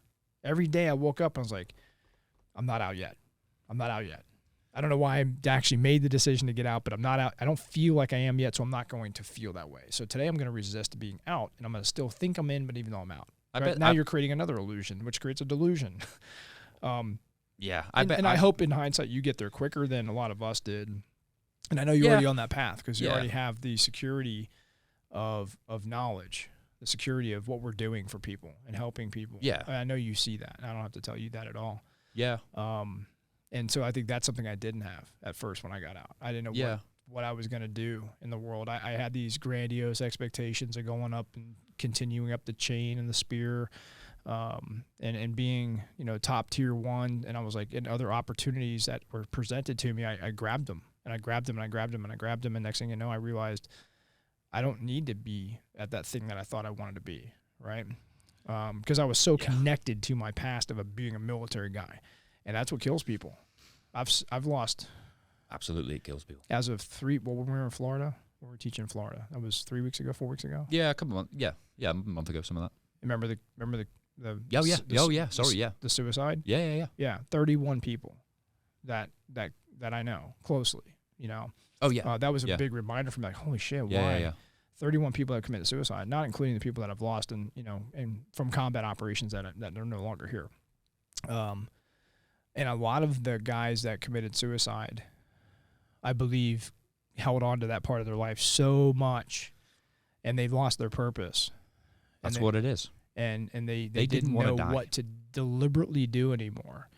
And no, they didn't fucking want to die. They did. Nobody wants to do that. Nope. I'd rather live a long ass, miserable, horrible life and tell the stories of my heroic brothers versus end this shit early because I want to fucking waste a 1 in 400 trillion chance of being a human being. And that's where I can't personally do that. I've never had those thoughts. Thank God. I've had some very dark, deep shit that in my life that has messed me up and lost family members. I've lost friends. I've lost a lot. I've lost my jobs. I've lost everything before. I've hit rock bottom so fucking hard. It was, and I know a lot of people have out there. Everybody's rock bottom, so different. Oh yeah, but absolutely. Lost a child over it. A lot of things. Divorce. You name it, man. Yeah. And so I'm like, why? Why me? Why me? Why me? And I think most people will go to other means of finishing it early: pills, suppression, drugs, alcohol, putting a gun in their mouth, whatever. And I think I was just one of the lucky ones that woke up and said, what am I doing to myself? I am resisting this. I keep going through that resistance door every single day, and I'm starting to realize that if I don't want things to be the way they are, I might want to start accepting it. Yeah. Because resistance is the precursor or bedfellow to suffering. And if you want to suffer, keep resisting shit. Keep opening the resistance door. Yeah. And I know we've had some talks, where it's easy for us to go to that resistance door really quick. And I think that's where it comes back to those three basic principles of the warrior: compassion, caring for something so much you're willing to fight for it. Yeah. Vulnerability, the courage to be imperfect and realize, like, wait, what do I need to be doing right now to make myself the biggest and best version of myself so I can have a purpose and help others? And then the third one is seeing the forest. What am I going to do? So if you can't get through the vulnerability aspect, you're not going to see the forest. Yeah. Exactly. And I think that's where you got to kind of look at all three of them at the same time. Be like, okay, what do I care about? What's my purpose right now? I'm not in the military anymore, right?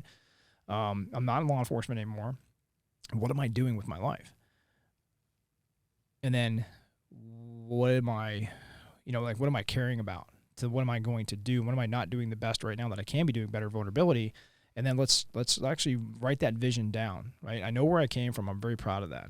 I'm never fucking happy with where I am. You know that. I'm always trying to be a bigger, better version of myself. We can always beat our best, right? Yeah, yeah. But what's the vision? Always. Where am I going? Because if you're unhappy with where you are, but you have no vision where you're going, you're not going anywhere. You're going to sink in the sand. Yeah, or you're going to be on a treadmill for a long time doing a lot of work, but you ain't going anywhere. Yeah. And then it turns into sand if you can't get off of it. Yeah, like you're walking up that upward. I always like to say you're walking up a downwards going escalator.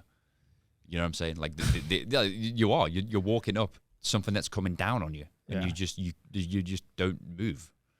Yeah. But on this subject, I noticed when we first met you. Yeah. And even still today, you seem to love it. I think one of the biggest things that it sounds like you didn't say this, but how does the word, after your mom, self-reliance. I notice you travel a lot. Yeah. And I notice you are a very, very self-reliant person. Yep. And it kind of reminds me of an old quote, a man who doesn't travel only reads one chapter. Is that it's something like that I heard. I forget who was saying that, but it is. What's your take on that? So my take on that is the world is a never-ending book. So pages are always being added. So like people, the quote being the world is a book. But again, our destructive ways. I like to make. A man who doesn't travel only reads one page. Is that how it is? A man who only travels sticks to one page. Sticks to one page. Okay. Yeah, because I don't know, maybe, and that could be a bunch of factors, like too fucking lazy to do it, doesn't believe in themselves. Whatever it is, the fear. A lot of people, and even family members, were like, "How do you travel alone?" And I'm like, because I don't have to please anybody. I can do what I want. You know what I mean? I'm on my own schedule. Like that's why. And you said it earlier, you took the words right out of my mouth. It's like, I'm going to go see what happens there. What's the worst that can happen? Well, I can travel back to where I came from. Cool. Well, I would have learned something. You know what I mean? I was always that guy. I was, I have honestly never been on like the boys' vacation. I never have. Like being in the UK, like, I mean, the hub for it is Europe. You know what I mean? Like here it's probably Miami. Right, we're like, or somewhere like that, or California or something like that, somewhere tropical. You know what I mean? I never did that. I would stick and save the resources and travel somewhere where I'd have something to show for it, rather than just 7 days of hangovers and an empty bank account. No, how about go and educate yourself? Go and be self-taught. Being self-reliant at the same time, of course, always. But because other than the military schools and public school. I have never been to a school. I didn't go to college because you do not need a bachelor's degree to seize opportunities. I know people back in the UK who... Or to speak with a British accent. Or to speak with a... You mean you didn't go to Oxford? Oh, no, absolutely not. I mean, I've seen that. It's a pretty nice place, nice city. Yeah, so kind of lost some train of thought. Travel. Yeah. Seizing opportunities. Yeah. So the got me on that one. The bachelor's degree, you don't... I know people back, or even maybe here or back in the UK who are my age now, and they're only just getting out of schooling. And I'm like, what I've done when I joined the military when I was 16 to this day, and all you've done is done schooling. I'm like, what the? I'm not saying it's too late for them. Not saying that at all. It's never too late. There's a bunch of elderly people, getting after it and seizing opportunities and, achieving dreams. But I'm like, whoa, like the amount that I've seen and done and seized, and they're only just getting out of schooling. I'm like, I've never been anywhere else. Never left the hometown. Like, you just get those people. And, I think that's a byproduct of society today, though, with especially in America, I can speak to, where, I did grow up in the mentality of, hey, get a good career, go to college, get an education, so that way you can be something one day. Well, I was the outcast in my family. And so, my brother's a dual master's degree and freaking Harvard guy and all this stuff. And I joined the Marine Corps at 17 and just say, screw that, with a full football scholarship to play at University of Florida at the time. And they looked at me like I was crazy. Like I was like the dumbest individual on the face of the planet. Why would you ruin your life by just joining the Marines? Which they were supportive of. Don't get me wrong. My family was very supportive of that, but they're like, my brother not. He was like, dude, you need to go to college. You have the opportunity. And it just wasn't my path, and I seized all these opportunities instantly in my life. And I mean, immediately I'm in first year in the Marine Corps, I'm already overseas, deployed. As soon as I got to my unit, I'm like, a red flag went up and we left. So I get that mentality, but I also realize that, people need to stop. First off, I think if people are listening out there and they are confined by somebody else's agenda in their life, maybe it's your mom, maybe it's your dad, maybe it's your brother, maybe it's your husband, wife, your family, your peers, friends, supervisors, whatever, telling you how you should live your life. First off, their opinion of you is none of your business. Secondly, I think like Mike Rowe said, Dirty Jobs, Mike Rowe, I'm sure everybody realizes who he is. He had probably one of the most amazing quotes in this space that I'm speaking of, is said, we've got to stop telling our children to follow their passion. We need them to follow opportunities and bring their passion with them. Yes. And I never forgot that. I did that. I followed opportunities and brought my passion with me. I was lucky, a lot of the times, sometimes not, right? Mm-hmm. As you are. I think a lot of those people that have lived in this life of like 27 years of school and they've got all these degrees and everything, they're fucking miserable. A lot of them are miserable because first off, and I'll tell you, the kids out there, like I tell my kids, look, if you go to college, that's awesome as long as you can use it for something. But I'm going to tell you, there is no magical job at the end of the college rainbow. There's not. No. 25% of the United States population that are unemployed are highly educated college graduates. 25%. So you just want to be into that pool. And I'm not saying don't go to college. I mean, I've been to college. But I didn't do it right away. I can always seize those opportunities later. I can always pick up a book and learn later. Or, a lot of guys out there that are really extreme with the mindset, like guys like Gary Vee, if you follow him. You don't need to go to college, right? Elon Musk, he's probably the best one that'll say, look, you can learn everything you want on a friggin' computer. You can. You literally can. Yep, phenomenal. I'm a self-taught machinist.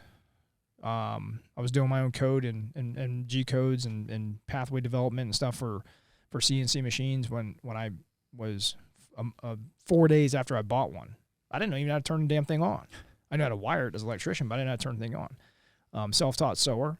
Well, kind of my entire company is based on soft goods. Yeah, and I'm not sewing anymore. Yeah. As much as I used to. But you started somewhere. But I can communicate with my sewers and my technical design stuff. Yeah. I'm self-taught in shooting. Well, what do you mean? Weren't you in the military? Yeah, but I'm self-taught in shooting. I'm self-taught in skydiving. I'm self-taught in diving. I'm self-taught in a lot of the things. Even though I went to a basic school for it in the military, I'm not going to get taught to master it in the military. You're not. No. I'm sorry. It is the individual's efforts and attitude and personality that is what creates the excellence in their life. Yes. Not some school or some agenda that, hey, if you do this, you're going to become a master, right? And we realize that every day when we share and teach with people. It's the mindset, you know. It's kind of weird. An interesting one, like kind of backtracking to the resourcefulness is, I listened to something like, this is my personal approach to it. Think about how an addict is. And it could be to substance or whatever. The person who, sees his opportunity and takes that passion with him is kind of the same as an addict. I'm an addict. I'll admit it. Yeah. But it's the same as the substance. They will go through thick and thin. They will run through every wall to achieve what they want to achieve. Yeah. To have that, I guess you could say to have like the rush or like the fulfillment, like the sense of achievement. It's an addiction. It is. I'm sorry, but it is. And I think that's what people lack. If you have the ability to chain smoke a pack of cigarettes every day, and if you have the ability to do all the other things that like drink being an actual alcoholic, you have the same capabilities to do anything you want in life. You do. If you can commit that hard to something and create that habit to it, another great book, The Power of Habit, talks about this. Like, why do people smoke every day? And then how do the people just instantly quit versus people that absolutely cannot? It's a reframing game. Yes. It is. It's because you are resisting something, which is creating suffering. Yeah. And society says, like, I've got a friend that smokes, and he's like, every time I see him, he's like, I know, it's going to kill me. I'm like, what's wrong with the cigarette? Mm-hmm. What do you mean what's wrong with it? What's wrong with the cigarette? Well, it's probably going to kill me. Oh, really? How is that possible? How can a cigarette kill you? It has no brain. Yeah. I mean, people smoke till like 100 and survive and then die off something else. Right, most of the time. Most chain smokers live forever. Yeah, Anyways, they do. But, yeah. The power of habit is very, yeah. very incredible. I mean, you can create, I think the world's based on good ideas and bad ideas. It's like, look at the practice that you committed to in your 15 square foot, room with a piece of paper and a pencil and a computer. Yep. You created a good idea, a good habit. Instead of, you could have sat there and played Xbox. You could have sat there and gamed. You could have smoked. You could have went out and drank every night. You could have fucked off and wasted your accounts and woke up hungover every morning, which the majority of military people do. Absolutely. But you didn't, because you had a good idea. Mm-hmm. And you created a good habit. So I think if you have the ability to create a habit, it could be either good or bad. It's which one do you want to choose? True. And that's what people don't realize that they can do.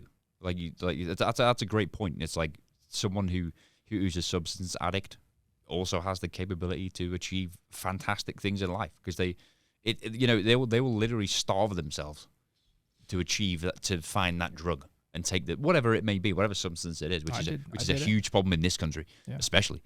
And it's kind of it's doing uncomfortable work, and people are not, especially in this day and age. People are just not comfortable with doing uncomfortable work. They're just not. I get it, man. I lived on ramen noodles and stuff for a long time, not because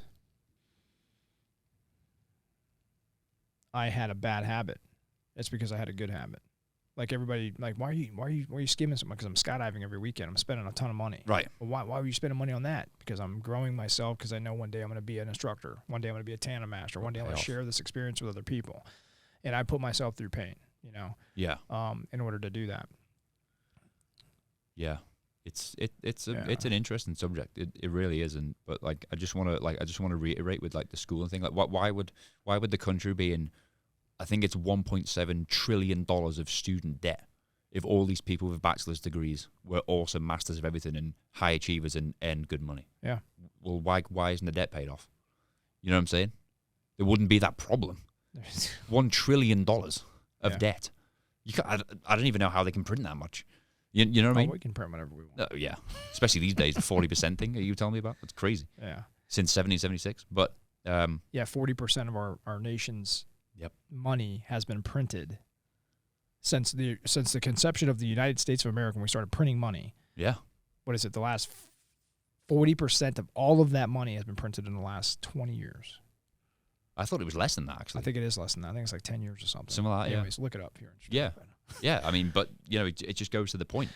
Why is there that much debt if if you're apparently creating all these masters, nothing against people with bachelor's degrees, I just didn't go down that route. I just didn't. No, if you can use it for something, absolutely. If you're going to be an attorney, a doctor, you're going to be one of those professions. You want to be a military officer. You need one, yeah. You have to go to college, yeah. right? So I'm not saying don't go, because we need good leaders, we need good doctors, we need good people in positions of knowledge and sharing and authority out there that are highly educated people. We need that. Yeah. I'm in a position now where I'm not an E1 anymore. Right, so I need a little bit more education to run 7 companies and hundreds of people.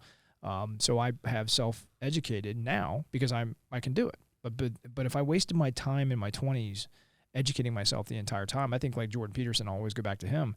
He says that's the time of your life you should be testing your limits. Absolutely. You should be fucking up every day in your 20s. You should be trying to figure out what you want to be, where you want to go, how you want to develop yourself. Because when you get out of that phase, you should be winding into family and career and all that other stuff. So enjoy your 20s. And I get it. I'm glad I did. Yeah. I was lucky. I'm glad I did, right? But there's a lot of friends of mine that are like, damn, man, I wish I would have done what you did. I'm like, look, it's one your time, and doesn't mean you can't do it now. You just got to kind of do it out of order a little bit. That's fine. Yeah, and it's kind of the reason why I also left the military, was because I didn't want to fall into that trap. I think on top of that, because, again, we left it, but we realized how much we learned from it, right? Yep. And with that, I think the most interesting question, and in closing here today, because we've been talking for quite a bit, I think the most interesting question to ask you right now, even out of the problems we talk about in America and the world, why America? Why are you now on the road to U.S. citizenship? Why are you here? I absolutely love getting this question. I will never tire. I mean, I tell you all the time. I tell the guys all the time, whatever. They're pretty read in on why. I want everybody to hear it. I mean, I know. First time I heard you tell the story, or your perspective, your view, your heart in a class, I didn't expect it. And I was like, fuck me. That gives me a lot of reassurance. Oh, there was tears. From most all the students. Yeah. And like almost me, but I somehow kept it together. But, again, to backtrack about like the pocket knife, but it's crazy how the more laws you create, the more laws get broken. So how has London overtaken New York in knife crime when it's illegal to carry a knife in London? Tell me how. I'll just conclude on that. I'm not going to go into detail about that. But so think about, you have those guys, whether it's military or law enforcement, whatever. There's always somebody who says it used to be better than this. There's always someone who says that, right? When you first went to Second Force, I'm sure there was guys who was in the 90s who was like, oh, dude, it used to be better than this. It's gone downhill now. Are you blaming the unit? Who are you blaming? Think about who they are blaming. Realistically, probably themselves. Do you know what I'm saying? Yeah. Because clearly the catalytic effect has gone somewhere. So I hate it when people blame like an organization itself, a country, which we're going to get into in a very short period of time, or like a business or whatever. And they blame that, but it's not that's running it. It's people that's running it. Think about the analogy that I like to use, because everybody likes to go to, I was trying to think of a bar, right? For example, the average bar in America, and let's say there's 3 on a street, right? It's capitalism, it's America. There's 3 on one street. And then there's one bar is kind of mediocre, one bar is empty, and one bar is completely full. Where are the people going to go? To the full bar. And then somebody, I'd be worried if they didn't, would ask why. Why is that bar full, and why is that other bar, even though they look kind of similar, why is that bar like kind of mediocre, and why is that bar empty? And then if you ask the people in that bar, in the full bar, hey, let's say if it's somebody who worked there, oh, because the people are dicks, right? Oh, so it's not the bar itself, it's the people. You know what I mean? It's the things that are living inside this, this bar. This is just a simple analogy that I like to use. Why they don't go to the bar that's empty? Why they don't go? Because of the environment is what I'm trying to say. It's the environment created. Like we talked about earlier with the leadership standpoint. It's like, and then you'd say, okay, so why this place? Well, because the people are awesome. Well, there you go. There's the attraction. So it's so I'm going to dive in. I'm going to dive into this right away. So the United States of America is 3.79 million square miles of nothing but beautiful landscape and nature and every single thing that this world has to offer. Every single thing. I think it's 15% of the American population travel internationally. 15%. I think only like 100 million Americans have got a passport. Why? Because they don't have to leave. They don't have to leave. I mean, some of it might be driven by a choice, right? Or resources, like we talked about. But people are like, hell, if I want to go to a beach, I'm going to go to Florida. If I want to go skiing, I'm going to go to Colorado. If I want to go, I don't know, paddleboarding, which I've got into recently, I'm going to go up to the northeast where all the lakes are. So you don't, you can travel on the state ID. You don't need a passport anymore. You can just go, or you can just, the beauty of driving. You don't see the country from 35,000 feet in the air. Why? You know what I mean? Like but people don't realize what they have. So that's, I love driving around the US. I've been doing it for 8 years now, like off and on. But people don't people don't. You can appreciate it more when you drive and when you see the country, when you see like just the beauty. Like look at here, like it was yesterday rock climbing. I just couldn't fathom the beauty. Like this is America, and it's getting blamed, right? So, it is. It's like people are saying, and this is to the world, this is to the nation. People are saying, "Oh, America sucks now." Does it? Well, it's not really changed when I first came here, and I came here when I was a kid. But I mean, when I came here when I was old enough to appreciate it and realize, what America was. When I first fell in love with it in 2014, I went to North Carolina, and that was when I kind of fell in love with the lifestyle, the culture especially, and the people. It just was, and it was like, and and I'm sure, like I was saying, people probably in those days would say, oh, but the mid 2000s were better than now. It's like, well, come on, dude, you've got too much time. But it's like, why are people saying that this country sucks? Nothing has changed. In fact, let's say what has changed.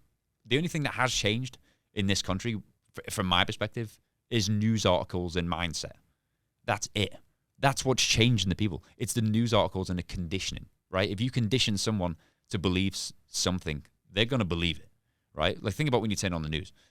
I hate it. I hate turning the news on and watching it because it's just negativity, trying to trap people into like this negative, like all the thoughts. When you don't hear anything good, but people are like hooked on it because they're getting conditioned to believe all these things. And then when people say, "Oh, dude, we're under attack, dude," we can't own anything. We're being oppressed. We're being oppressed. I'm not saying there's not some sort of opposition. Of course there is. Sure. But it's like, to me, from the 24, there's been 3 different presidents since then. So, from Obama to Trump to now Biden, it's like nothing has changed apart from people's opinions and how they view the world. Nothing has changed. I was still able to do what I can do now in this country than what I did 8 years ago when I first came. There's nothing else. No law has passed that I can't do this. No, there's no places don't exist anymore that I can't do this. It still exists. So why are people saying that, oh dude, it sucks, dude, and then they give up? Like, oh, we can't own anything. Well, that's my problem with you can. You can. Look in your safe, dude. You still got guns in there. So why are you saying you can't own anything? Oh, because they were trying to take them off us. Well, they haven't. They're trying to, but they haven't. You can still. Well, I think it's important for people to realize, like, okay, you're in right now, right? Yeah. Shitty ass gun laws. Yeah, right? But it's still possible, though. It's still possible. Yeah. Yes, but that's where I think the American people have lost some of their rights, and so they feel that they're being oppressed, and they quit. I think that's the key word. They quit, where the opinions have changed to the point where people have literally been able to strip things away from us, and then they bitch about it, and that's my problem, because nobody bitches overseas about it, right? No, yeah. Not to the point where True. we do, because we've had the luxuries. We have, again, hundreds of millions of options in a store. You go into a gun store. Do you have options? Pretty much unlimited. Right. It's limitless. Which is mind-blowing to somebody that comes from Europe or Africa or anywhere else in the world. Or Yeah, Asia. that's why I came. And that's one of the biggest reasons why you're here. And I think that's where people need to realize is, like, yes, there are things happening to us. But I guess the thing that I always try to remember when even I complain at times, I try to remember that, well, when that, I forget her name, but she asked after Benjamin Franklin signed the Declaration of Independence and asked, hey, Mr. Franklin, what kind of government or are you bringing to the people of this land? Yeah. And he turned around and said, a republic, if you can keep it. The key word being land, too. I like that. That's this right. This This land. land. This land. Yeah, and then maybe I'm paraphrasing. I'm using my own words there, but it is this land. The land. That is so beautiful. It is so great. Yep. It's just shitty people in power. It's so let's change the conversation. In general, in life. And again, when we start to go like the grooming aspect that the news media is doing, that's the overwhelming thing that is making people change their opinion or change their mind or have this bullshit, counterfeit, unauthentic conversation that America is now trash. Yeah. Like California, we hear that all the time, right? In classes. Oh, yeah, all the time. You know, like we have a student coming to Arizona or come to Texas, and they're from California, which most Californians will travel to us and do classes. Even though we still teach, we're in California, what, in 2 weeks? Yeah. Right? And people are like, wait, you're still going to California? It's communist. Like, what the fuck are you talking about? Or like my biggest problem with the American public, even some recent events that I've been to, political events. I'm still in backdoor politician type stuff that I don't talk about much. But one of the events that I recently went to, I heard a very big name get up on a stage in front of tens of thousands of people and say, it is time to start fighting the enemy. We need to fight the enemy. And I'm like, wait, who the fuck is he talking about? Like, I'm like, there's a war going on? And I'm like getting on the edge of my seat. Yeah, we need to fight the Democrats. They are the enemy, the deep state, right? Okay, do I side with the with the Democratic mentality or the liberal mentality? I got some liberal views on certain things, absolutely. Yeah. We all do. And anybody that argues that's full of shit. True. And you know, and then I have, of course, some conservative views, but I don't listen to either of them. None of them. Right? I'm not afraid to say that because everybody's a fucking liar in that world. Because I've worked on the Hill. Yes. I was a senior executive service staff member, so I know what it's like to listen to a bunch of liars. Now, are there phenomenal politicians out there as well? Yes, there are. But when one stands up that I do respect and says we need to fight the enemy, my brain goes, whoa. Okay. Who's the enemy? Mm-hmm. Exactly. The fucking American people. American people. You just declared war on American people that have different opinions and views of you. Regardless if you like the way they look, the way they fucking put shit in their face and tattoos and pink hair and liberal this and that, like everybody bitches about on the conservative side, right? Like, look, they're like transgender this and LGBT, whatever. I don't share those same views as people that are into that world. But I have fought all my life for this country, for people to have the ability to do whatever the fuck they want. Yep. To be free. And which they still do.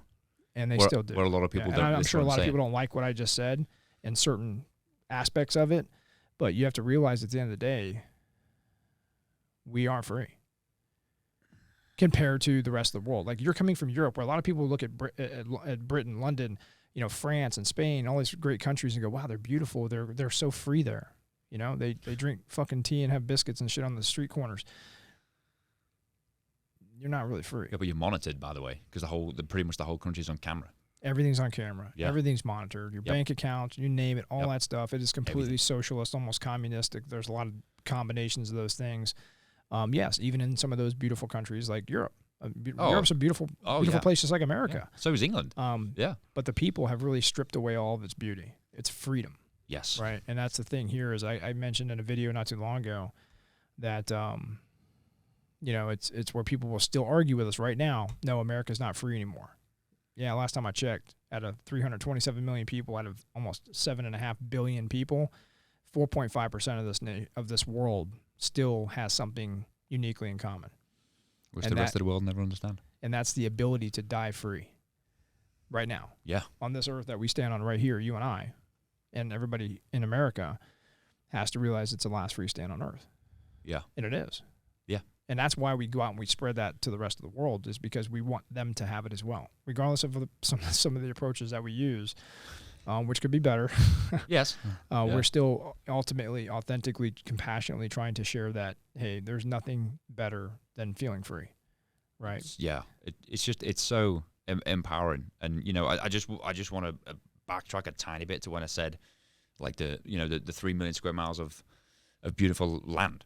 That's what it is. So why, like, I've literally like read comments online about people saying the flag's not mine anymore. I want to shoot this flag. I'm like, what? Sorry, what? What did that flag do to you? What did that do to you? Mm-hmm. Nothing. Why do you want to shoot it?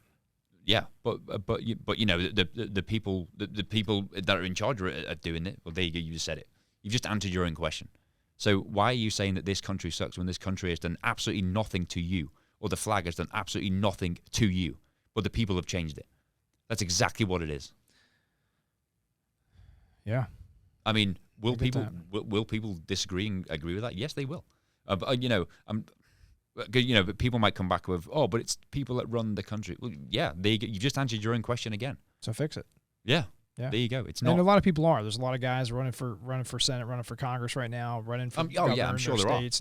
are. And we are absolutely. This is not going to go the way it went in the last 4 years, or this last term, I guess, with what's happening right now. I wasn't even happy with the last 4 years before that, or the 4 years before that. We're never going to be happy with the president, right? That's what I'm saying. Never want to be the president. I feel sorry for that. Any man who steps into that position, or any woman that steps into that position. Yeah, because you can't please everybody. You can't. You never will. You're always going to be loved and hated, regardless. So I don't envy that position whatsoever. But people, it's just a blame game. That's all it is. Well, it's like the worst thing that I think people have that I've seen a lot lately, especially in the last year. Have you seen people flipping American flags upside down? Yeah. Dude, I wonder if people actually know what that means, what it represents. Not in front of me, but online, yeah. Yeah, you'll see it online quite a bit. Like, I see even podcasters putting it upside down behind them. I think people need to realize what that actually means. It means it's a sign of distress of a nation. It means that you are requesting help. Anytime you put you put a flag up on the pole upside down, we are requesting help from other countries. Yeah. Hey, UK. Hey, everybody else out there, Canada. Everybody, coalitions, help us because we are in severe, catastrophic. Like it's the country's ending, and we need your help to fix it. Yeah. That's what that means. And I think those people that are doing that maybe don't understand or are educated enough, and I hope they look into it if they're listening to this, to realize what that shit means. Turn your flags right side up and be a fucking American. Yeah. Right? And I think I think you would tell us that more than anybody, and you're an outside perspective. Yeah. I don't know. Sometimes my mind can't fathom that. I think that bows down to being spoiled. That's so much choice.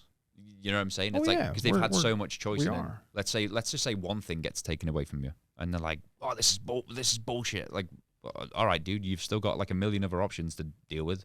Try leaving the country and go leave the country and do what you can do in America and see what happens to you. Yeah, you're going to jail. You're going to jail. You said you somebody in a class was like, "Yeah, I remember this one person that said, "Yeah, we're being oppressed." It was in Florida, and you're like, "Really? What's that in your pocket?" Yeah, and he's like, "What?" He's like, "Oh, it's a pocket knife, right?" And you were like, I think you even grabbed it, and you said, "You know what happened to me if I wore this in London, walking down the street? You go to prison." Yeah, but I got handcuffs on. Yeah. Yeah, you got handcuffs on. You're going to prison. So now try to keep. And that guy was like, "Fuck, really? I didn't realize that." Yeah. Because we get in our own bubble, and that's okay, right? Because it is. It's a good thing about being American too, is that you have the freedom to be in your own bubble. Yes. But at the same time, I think if we lose sight of the rest of the world and what happens out there, we lose the education aspect of that, the knowledge aspect of that. Well, what does a lack of education, a lack of knowledge create? Fear. Yes. And that's what's happening. Is that guy was saying we're being oppressed? Why? Because you lack the knowledge of the rest of the world. Yeah. Like you talked about being a traveler earlier. Yeah. What's that quote? Those who don't seek. Do you remember that? Those who don't seek travel or something like that. What? It's in finding value? Yeah. Yeah. So those, I don't know if I made this one up myself. I don't think I've seen it. Those who do not seek and search for opportunities will never find, I believe, will never find their true value. Right. And they're going to be scared of something because they're not willing to go out and research this information that we're talking about. And therefore that fear turns into the next step. Yeah. Hatred. And then the next step, destruction. So when we It bitch about breeds. our own government ruining our country, we're the ones that are doing that, is I think what you're trying to say here, because we're not educating ourselves or being worldly traveled or having the knowledge of the world to where it's creating such a fear that we feel like we're losing our freedom. And then we're going to create hating each other. You know, we need to fight the Democrats. They're the enemy now. I'm like, whoa, bro. Yeah. You just said Slow that I down. need to fight my fellow American. And when you say fight the enemy to me, maybe he didn't mean it the way I take it. But I mean, when you say fight the enemy, roger that. Let's fucking do it. Yeah, exactly. And if I can clearly identify a present threat, you goddamn right I'll be the first one to fight it. Yeah. So be careful of the words that come out of your mouth Yeah. when you say fight the enemy, and it just so happens to be our fellow American. Whether you like them because of who they are, what they believe in, what religion, what color, what political preference they have, sexual preference they have, if you are going to hate them and say that they're the enemy, you're the problem, in my opinion. You're creating your own war. And Some of these people want that. yeah, like a good, I can't remember who, honestly, whether it was an American politician or a British one, but I heard a fantastic, I would say quote, or a phrase, where somebody said, why is this country so focused on the external when it can't even take care of the internal? Why? That's the story of our lives, though. It is. It's a story of the West, like just worried about everyone else apart from themselves. It might just be our internal, short-lived life on this world as a very young country. We're one of the youngest countries on the face of the planet. People forget that. If not the youngest, yeah. If not the youngest, yeah. And we're running around, so basically we're a toddler country with a machine gun running around the world with good intention. With good intention. But you know what happens when toddlers run around with a gun. Exactly. Shit breaks, even if they had a good intention. You shoot first and then just ask questions later. Right. Yeah. Right. So we need to be careful. We need to be better at that. And I think that goes back to the whole conversation we had earlier about leadership and about taking our own personal ownership of being the best possibly person that we can be for ourselves. Yeah. Put yourself first. Right. Because I'm not that's saying not a selfish thing. Not at all. It's actually the most selfless thing I think you can do is to take care of yourself first, whether it's reading a book or going and doing some activity or hobby or travel, or taking on a new job or school, or just, being better at the skill set that you currently are operating under or in your workspace. Why would you not want to be the best? Because I'll tell you, a lack of being your best doesn't help anybody. Exactly, a lack of me not being my best here in this world, in my world, for me, my family, that includes, not only Bertoni, but my kids. And it means everybody here at the companies, everybody that we serve. Why would I not want to be my best for them? Why would I not want to beat my best tomorrow? Yeah, it's a great point. And that's also, again, going back to the military standpoint, it's like, no, they put everything else. It's like one of like their laws that they follow is it's like, hey, no, you take care of your gear and stuff first and your people, and then you take care of you. But it's like, but I'm burnt out. I can't do anymore. So, no, how about you take care of yourself first? And then, which sounds incredibly selfish. But if you're not like, again, mentally well, physically well, whatever you want to call it, how can you be expected to lead? Yeah. And I think we need to change that conversation because I know there's a lot of great people out there like my mind just went blank. The author, the former Delta Force guy, wrote the book, The Men, the Mission, Then Me. Beckworth? Was it Beckworth? Yeah, it was. I know he wrote one on the Brit side. Oh, no, that was the British one, I think. Was it Beckworth? Yeah, I remember. Charles Beckworth or something like that. I'll look it up. But, yeah. The title sticks out to me, and I've read it numerous times, but the title sticks out to me, The Men, the Mission, Then Me. When should I do that? When should I put the men and the mission and then me first? When should I do that order? Yeah, that's a tough. Yeah, should I do that in combat, or should I do it in garrison?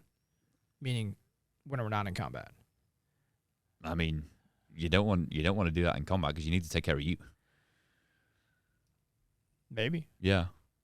But I think it's the other way around. Okay. As in, right. Okay. So, like right now, I'm not in combat, right? Nobody's really relying on me to be the best. So I'm going to put myself first. so I can make sure that I am the best. This is my personal thought process.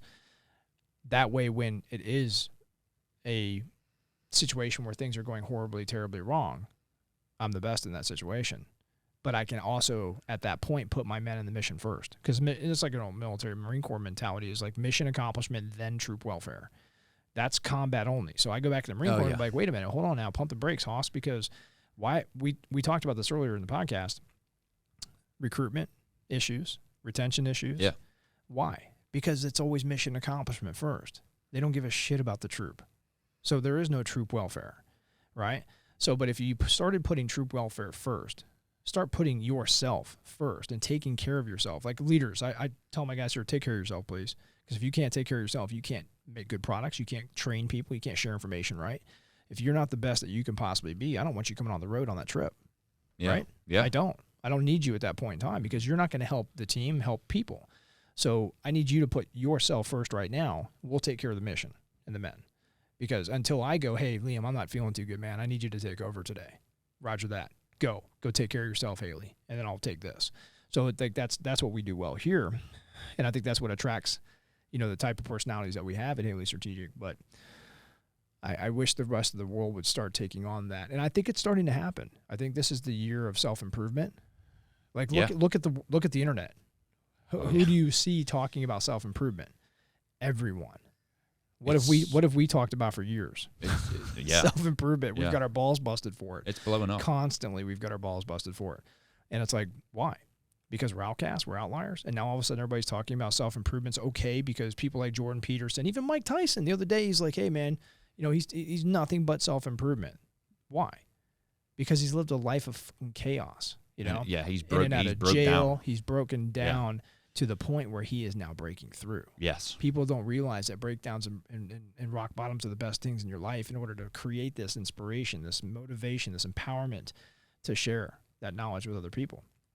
And that's what and especially when you got to do something bad, you got to do something that you don't like. Yeah.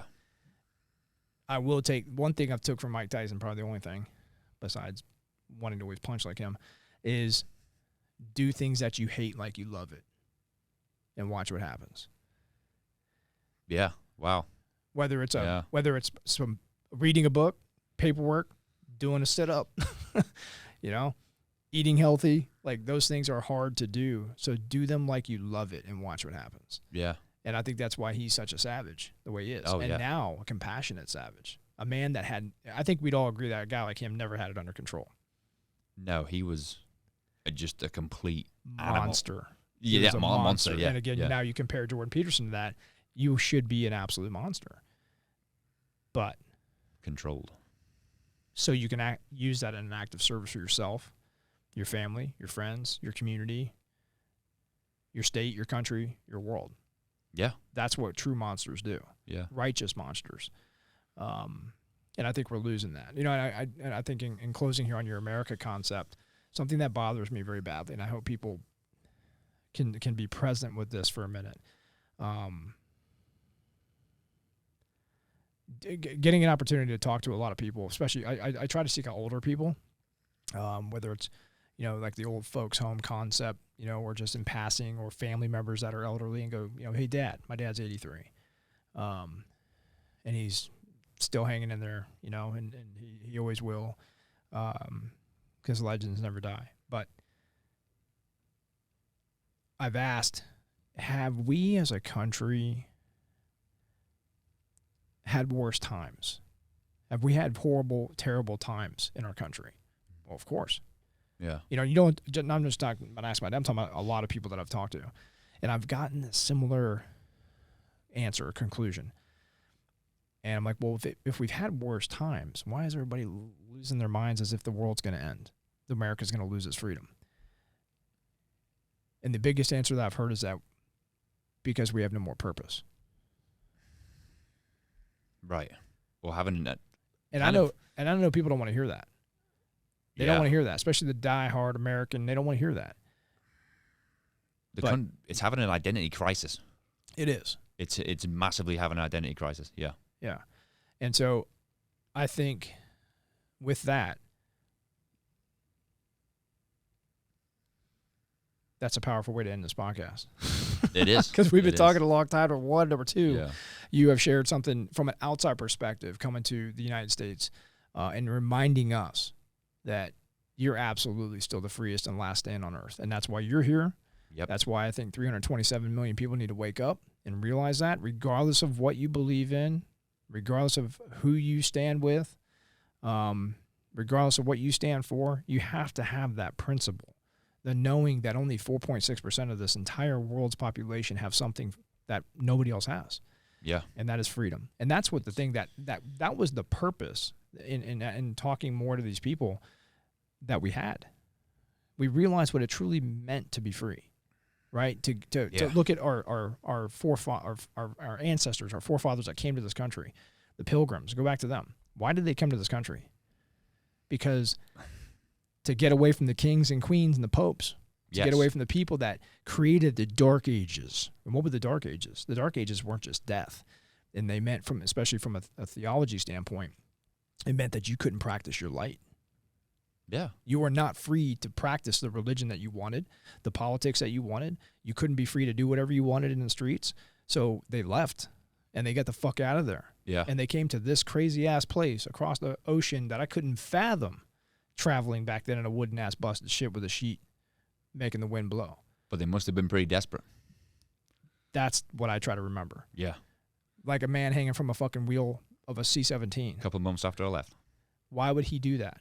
He is that desperate to leave the tyranny and the chaos and the destruction of that world. People throwing their own babies over walls. Yeah, I saw guys that I know that were there. You know, who ripped us out. You know. Yeah, and that's something that we easily forget. And I think that if we go back to the original concept of this country, the freedom to get away from the tyrannical issues that we ran from, you know, to be able to practice whatever I wanted to practice as a religion. And then to create this republic of people that stood up and said, hey, we're not going to let that shit ever happen again. And we're going to be able to make our own rules and be able to vote whoever we want in with this democracy, with this election process, this constitution, this declaration of independence, right? It's not just, those aren't just 3 words. Those are words that mean something more than anything else in the rest of the country. And I think we easily forget that. So, man, thank you for coming here. And I know, again, coming back full circle to the beginning where it's difficult for you to share that journey, that story. Yeah. And I know you have so much more to share, and you will, and you're going to probably see Liam a lot here on the podcast, especially from a training perspective, a self-improvement perspective, a mind architecture perspective. That's why you're here. You're not just a firearms instructor. No, I hate that term now. I know. And you know that. And maybe that's a whole other podcast, but it is. It's coming. It's not a bad thing. No, it's not just a a thing that it's a conversation that I think we need to change, you know? Yeah. It's how we view it. Yeah, it is. It's how we view it. Yeah. You know, it's just, it's how I view the world. But I think you say it probably better than, well, it's hard to say this, but better than Benjamin Franklin, right? It's a republic if you can keep it. You're reminding us, hey, don't fucking forget about that. You need to keep it. And that's why you're here to also help us keep it. Yeah. And so welcome aboard. Thank you, sir. Fellow American. Thank you very much. British born, American made. That's right. There you go. There you go. Yeah, I heard you say that earlier. That's funny as shit. Absolutely. Well, dude, thanks for sharing that perspective. Yeah. And the resourcefulness aspects that we talked about in your training, and then reminding, because again, it is hard right now. Even sometimes I'm like, damn, I got to go to the range, but I don't have time, and I don't want to go buy ammo. I don't want to pull ammo. We got Connex box full of ammo. I don't want to go pull it out because we might not be able to get more of it. Wait a minute. Shit. I need to be resourceful. So all those concepts, your journey, becoming an American, and reminding us what it means to be one. Thank you, bro. Yeah, appreciate you, absolutely, man. brother. Yeah, love you, and I love you too, brother. Honored to have you on the team. Yeah, start the new chapter, dude. Absolutely. Thanks, bro. Cool.